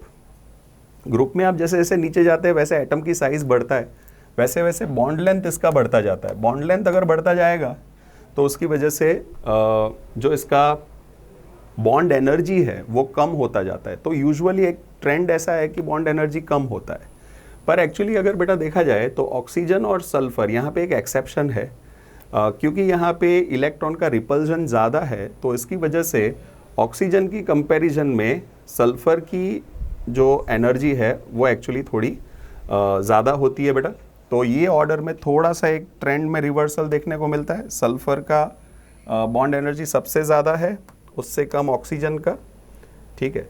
और उसके बाद जैसे जैसे नीचे जाएंगे बॉन्ड बड़े होते जाते हैं तो फिर एनर्जी कम ही होगी, बॉन्ड एनर्जी कम होगी, क्योंकि आपको पता है एक बड़ी पेंसिल को तोड़ना आसान होता है, छोटी पेंसिल को तोड़ना मुश्किल। मतलब जितना बॉन्ड लेंथ कम है उतना मतलब बॉन्ड एनर्जी ज़्यादा होगा। तो बेटा सबसे पहले तो सेलेनियम का सबसे कम, फिर उससे ज़्यादा टेलुरियम का सबसे कम, उससे ज़्यादा सेलेनियम का, और इन दोनों में थोड़ा सा एक रिवर्सल है ऑक्सीजन में, क्योंकि रिपल्जन ज़्यादा है, तो दैट्स वाई इसकी वजह से सल्फर में जो बॉन्ड एनर्जी है वो सबसे ज़्यादा आपको देखने को मिलेगी। तो यहाँ पे इसका आंसर हो जाएगा बेटा ऑप्शन ए, ठीक है। तो we are done with the पेटेक्स solution of chemistry. Thanks for joining. Hello students, तो आज हम लोग लेके आए हैं बेटा आपके लिए पेटेक्स का सॉल्यूशन। तो पेटेक्स का पेपर आपने जो दिया है बेटा वो बहुत ही अच्छा रहा होगा आपका। तो आज 1 बाय 1 क्लास 11th का जो आपने पेपर दिया है उसका सॉल्यूशन देखेंगे हम लोग बेटा। टोटल आपने इसमें 30 क्वेश्चंस अटेम्प्ट किए थे, right. We will start from question number 1। अब यहाँ पे जो आप पढ़ रहे हो बेटा that is question number 1। Moving from species to kingdom, मतलब हम कहाँ से कहाँ मूव कर रहे हैं बेटा, फ्रॉम स्पीशीज टू किंगडम। पहला क्वेश्चन में जो पार्ट आपको पूछा गया है that is for variations. They are saying when you move from species to kingdom, तो जो आपके वेरिएशंस हैं वो इंक्रीज होंगे या डिक्रीज होंगे। तो जब भी हम बेटा स्पीशीज टू किंगडम मूव करेंगे वेरिएशंस क्या होंगे, इंक्रीज होंगे। And the number of species, तो नंबर ऑफ स्पीशीज जैसे जैसे आप ग्रुप करते जाएंगे चीज़ों को बेटा, तो number of species will also increase. तो when we move from species to kingdom variations increase करेंगे एंड नंबर ऑफ स्पीशीज भी आपकी क्या करेंगे बेटा, इंक्रीज। तो दोनों ही वैल्यूज यहाँ पे क्या होंगे, इंक्रीज, और उसमें आ जाएगा आपका आंसर क्या, ऑप्शन नंबर डी, ठीक है। मूव करते हैं on the next question. Second question जो आप यहाँ पे देख रहे हैं बेटा, what is it, identify the family of the plant. Identify the family of the plant, मतलब प्लांट के केसेस में जब भी आप किसी फैमिली का नाम देखते हैं तो फैमिली का नाम कैसा होगा। अब यहाँ पे देखिए बेटा, जब आप पहला ऑप्शन पढ़ रहे हैं यहाँ पे, पहला ऑप्शन क्या है, होमिनिडे। तो Hominidae is again a family, but family of an animal. तो ये किसका फैमिली है, फैमिली ऑफ एनिमल। तो ये है फैमिली ऑफ एनिमल्स, तो ये प्लांट का फैमिली नहीं है बेटा। जब हम पढ़ते हैं पोएल्स, तो पोएल्स जब आप बोल रहे हो बेटा तो एल्स स्टैंड फॉर ऑर्डर। हम कह रहे हैं म्यूसिडे, तो म्यूसिडे देखो बेटा होमिनिडे के जैसा ही है, तो again muscidae is your family of animals. अब आ जाते हैं लास्ट ऑप्शन पे। लास्ट ऑप्शन में सफिक्स देखिए बेटा, सफिक्स क्या है यहाँ पे, ए सी। तो जब भी हमने कहा ए सी मतलब it is the suffix for the family of plants, तो ये ऑप्शन हम लोग टिक करेंगे यहाँ पे बेटा। Anacardiaceae is the family of mango, तो it is the family of plants, तो प्लांट के फैमिली में सफिक्स क्या हो जाएगा बेटा, ए सी। चलते हैं on the next question. Question number 3 देखिए बेटा, delete odd one for wheat. किसके लिए delete odd one, for wheat. अभी सारे ऑप्शंस हम लोग 1 बाय 1 देखने वाले हैं बेटा। सबसे पहला ऑप्शन जो यहाँ पे आप देख रहे हैं, देखिए ऑप्शन क्या गिवन है आपको, Poaceae. Poaceae is the family of wheat, तो पोएसी क्या हो जाएगा बेटा, फैमिली ऑफ वीट। मोनोकोटिलिडोनी, तो मोनोकोटिलिडोनी यहाँ पे क्या हो जाएगा बेटा, monocotyledonae is the class of wheat. Angiospermae, जब हम कह रहे हैं एंजियोस्पर्मी, तो angiospermae is the division for wheat. अभी monocotyledonae is the class for wheat, तो dicotyledonae cannot be the class for wheat, right. तो dicotyledonae is the odd one out for your wheat, तो यहाँ पे answer क्या हो जाएगा बेटा, again the answer is option D. Question number 4 में चलेंगे हम। यहाँ पे हम मैच करेंगे, match column 1 column A with column B. सबसे पहले हम देख रहे हैं बेटा कॉलम ए में आपको क्या गिवन है, कॉलम ए में गिवन है स्पीशीज। तो यहाँ से कौन सा ऑप्शन है जो स्पीशीज के लिए बेस्ट है? आपको याद है पैंथेरा लियो फॉर लायन, तो लायन के लिए क्या हो जाएगा बेटा? स्पीशीज, तो यहाँ पे क्यू में आ जाएगा 1। ठीक है, जीनस पूछ रहे हैं, जीनस में देखिए पहला ही ऑप्शन बेटा सोलेनम, सोलेनम ट्यूबरोसम, तो सोलेनम क्या हो जाएगा हमारा? जीनस। तो 2 के लिए क्या आ गया? पी। अभी देखिए 1 Q 2 P, answer will be option number B. ठीक है, बाकी के ऑप्शंस चेक करते हैं। फैमिली देखिए बेटा, फैमिली यहाँ पे फैलिडे, तो क्या 3 में S है? क्रॉस कंफर्म करिए अपना आंसर। ऑर्डर देखिए, ऑर्डर क्या गिवन है बेटा यहाँ पे? पॉलीमोनियल्स, तो एल्स आ गया, मतलब ये ऑर्डर हो गया। तो ऑप्शन क्या है यहाँ पे करेक्ट बेटा? बी। क्वेश्चन नंबर 5 देखिए, felidae and canidae included in which order? Felidae जिसमें आपका जीनस आ जाता है फैलिस, और कैनिडे जिसमें आपका जीनस आ जाता है कैनिस, राइट? तो felidae and canidae both are included in the order carnivora. किस में इंक्लूडेड है बेटा? In the order carnivora. तो यहाँ पे आंसर क्या आ जाएगा? Option number D. We will move to the next question. Question number 6 देखिए, which is odd rule related to nomenclature. अभी ये सारे बेटा नॉमेनक्लेचर के रूल्स गिवन हैं यहाँ पे। सबसे पहले तो पहला रूल पढ़ते हैं हम लोग, organisms nomenclature should be in Latin language, that is correct.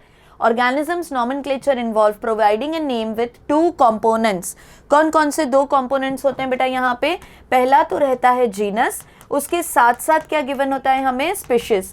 तो genus and species both are the 2 components of organisms name. The genus name is written after the name of species. This is wrong. Genus का नाम जो है बेटा वो species के नाम से आगे लिखा जाता है, right? And they are saying the genus name is written after the name of species. क्या आपको ऑड रूल फाइंड आउट करना था? यस। तो option number C is the incorrect answer. अभी चलते हैं नेक्स्ट क्वेश्चन पे। Scientific name of wheat, scientific name of wheat is Triticum aestivum. क्या हमें पहला ही ऑप्शन दिख रहा है? यस। तो Triticum aestivum is the scientific name of wheat. क्या आपको और 2 साइंटिफिक नेम यहाँ पे दिख रहे हैं? पहला क्या दिख रहा है आपको? Musca domestica, that is for house fly, and दूसरा ऑप्शन आपको यहाँ पे दिख रहा है बेटा mangifera indica, that is for mango. ठीक है, तो व्हीट के लिए साइंटिफिक नेम क्या हो जाएगा? Triticum aestivum. A group of individual organisms with fundamental similarity is a, तो ग्रुप ऑफ इंडिविजुअल ऑर्गेनिज्म जिसमें फंडामेंटल सिमिलैरिटी हो, उस ग्रुप को हम लोग क्या कहते हैं बेटा? स्पीशीज। एनसीईआरटी की exact line, species is a group of individual with fundamental similarities. In following which is not common for chloroplast and mitochondria, cell का क्वेश्चन बेटा। तो क्लोरोप्लास्ट एंड माइटोकॉन्ड्रिया के लिए क्या कॉमन नहीं है? कह रहे कॉमन है वो नहीं पूछ रहे, not common they are saying. तो both are present in animal cell, पहला ही ऑप्शन पढ़िए बेटा, क्लोरोप्लास्ट एनिमल सेल में प्रेजेंट नहीं होते, तो option A is the correct answer. Next question पे मूव करेंगे। क्वेश्चन नंबर 10 पढ़िए। Which organelle common in prokaryote and eukaryote? Common for prokaryote and eukaryote. Prokaryotes में बेटा कोई भी membrane bound organelle नहीं होता है, तो यहाँ से ऐसा organelle फाइंड आउट करना था जिसके पास membrane present नहीं है। तो ribosome is the correct answer. Ribosome is the common organelle between prokaryote and your eukaryote. Trans face of Golgi bodies, trans face मतलब उसका शेप कैसा था बेटा? कॉनकेव था टुवर्ड्स न्यूक्लियस, और वो डेवलप्ड फेस है। तो देखो डेवलप्ड पार्ट है, कहाँ लिखा हुआ है? कॉनकेव एंड डेवलप्ड फेस, तो ऑप्शन बी हो जाएगा यहाँ पे correct answer. What is present between 2 nearby cell wall in plant? Plant के 2 सेल वॉल के बीच में क्या प्रेजेंट है पूछ रहे हैं। तो वो क्या था बेटा? वो सीमेंटिंग सब्सटेंस जो 2 सेल्स को ज्वाइन करके रख रहा था, एडर करने में हेल्प कर रहा था, मिडल लैमेला। बट क्या मिडल लैमेला सुबेरिन से फॉर्म्ड है, लिग्निन से फॉर्म्ड है, या फिर पैक्टिन से फॉर्म्ड है? तो आपको याद है बेटा मिडल लैमेला का major composition was calcium pectate, तो middle lamella made up of pectin, middle lamella made up of pectin is the correct answer.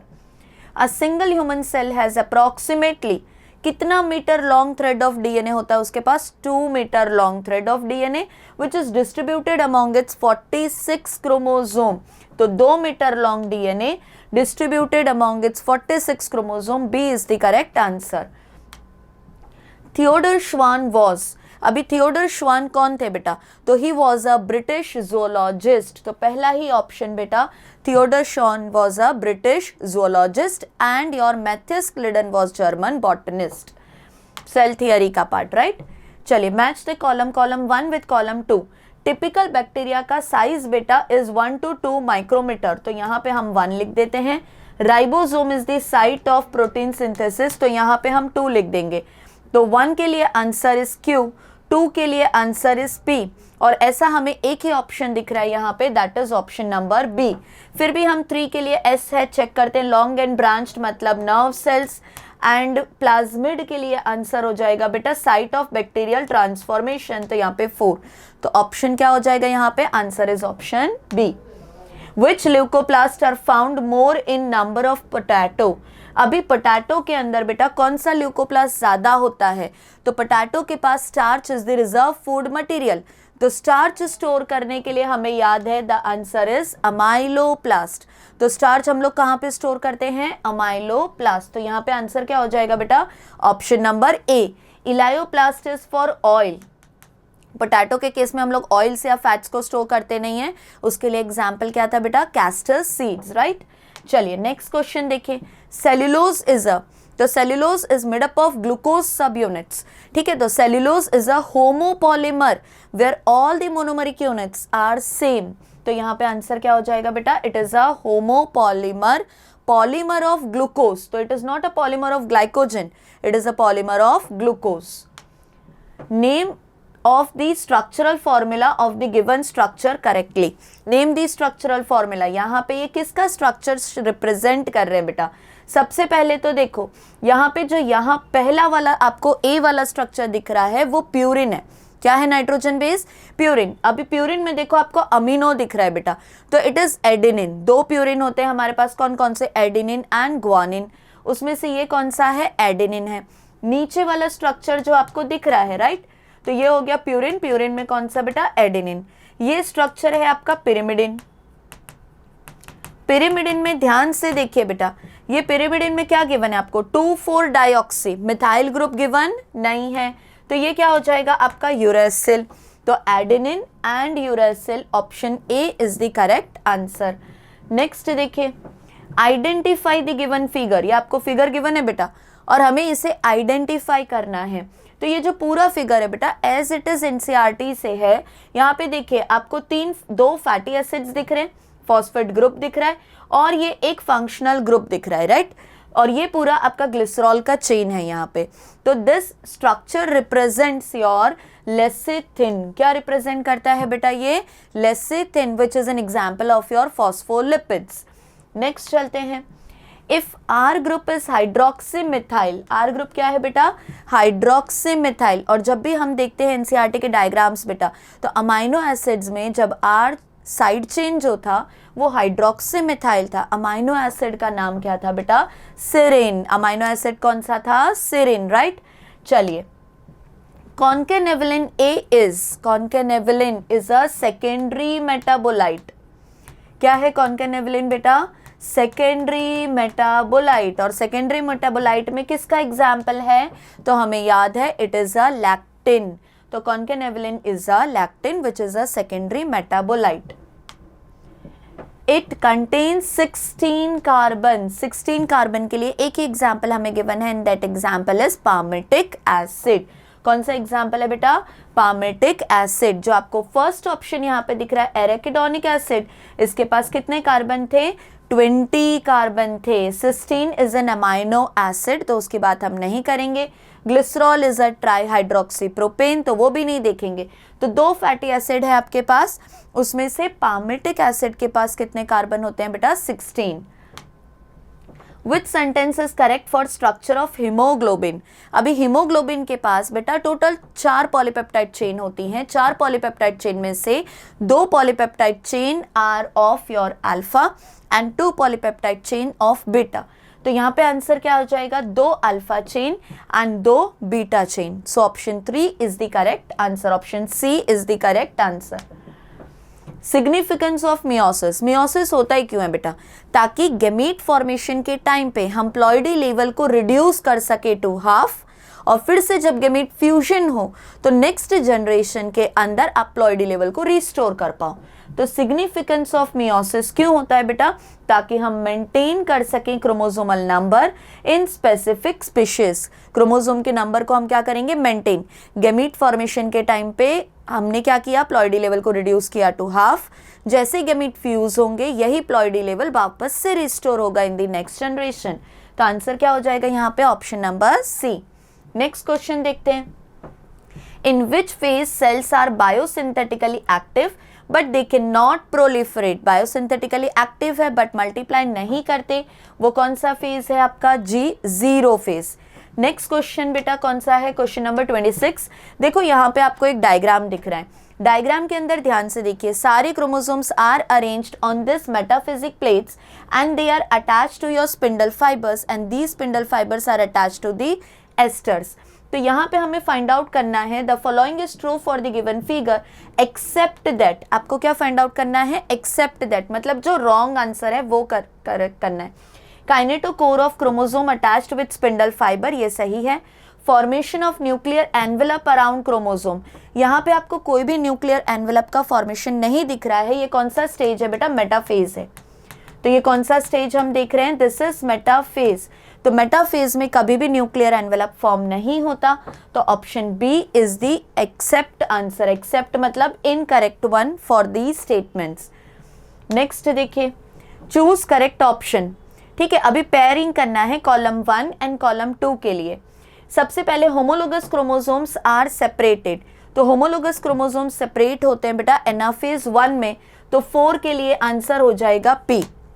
अभी 4 में पी आपको एक ही ऑप्शन में दिया है, ठीक है, तो option A is the correct answer over here. फिर भी एक बार मैच करते हैं बेटा, 1 के लिए क्या गिवन है, are, chromosome can observed in microscope, this is correct. 2 के लिए क्या गिवन है, एस। डायाकाइनेसिस में क्या होता है, डायाकाइनेसिस में आपका न्यूक्लियोलस डिसअपियर होता है, मतलब यहाँ 2 के लिए हो जाएगा एस।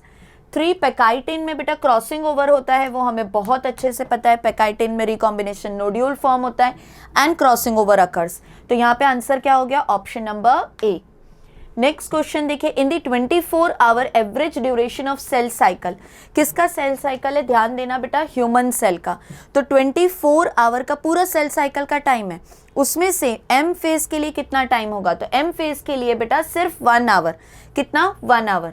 अभी देखो 2 ऑप्शन है बेटा यहाँ पे, cell division proper last for only 1 hour, और दूसरा कह रहा है cell division proper last for not only 1 hour. तो हमने कहा सेल कितना टाइम डिवाइड करेगा, एम फेज में रहेगा ओनली फॉर 1 आवर, तो यहाँ पे आंसर क्या हो जाएगा, option number C. Next question देखिए, the centriole undergoes duplication during, जब आपका डीएनए रेप्लिकेट करता है न्यूक्लियस के अंदर तभी आपका सेंट्रियोल डुप्लीकेट करता है साइटोप्लाज्म में, तो वो फेज कौन सा है बेटा, S phase, S phase of your interphase. Next question and the last one, the appearance of recombination nodules on homologous chromosomes during meiosis characterizes, जैसे ही recombination nodule फॉर्म होगा, recombination nodule से हमें क्या पता चल रहा है, क्रॉसिंग ओवर। recombination nodule से हमें क्या पता चलेगा बेटा, क्रॉसिंग ओवर।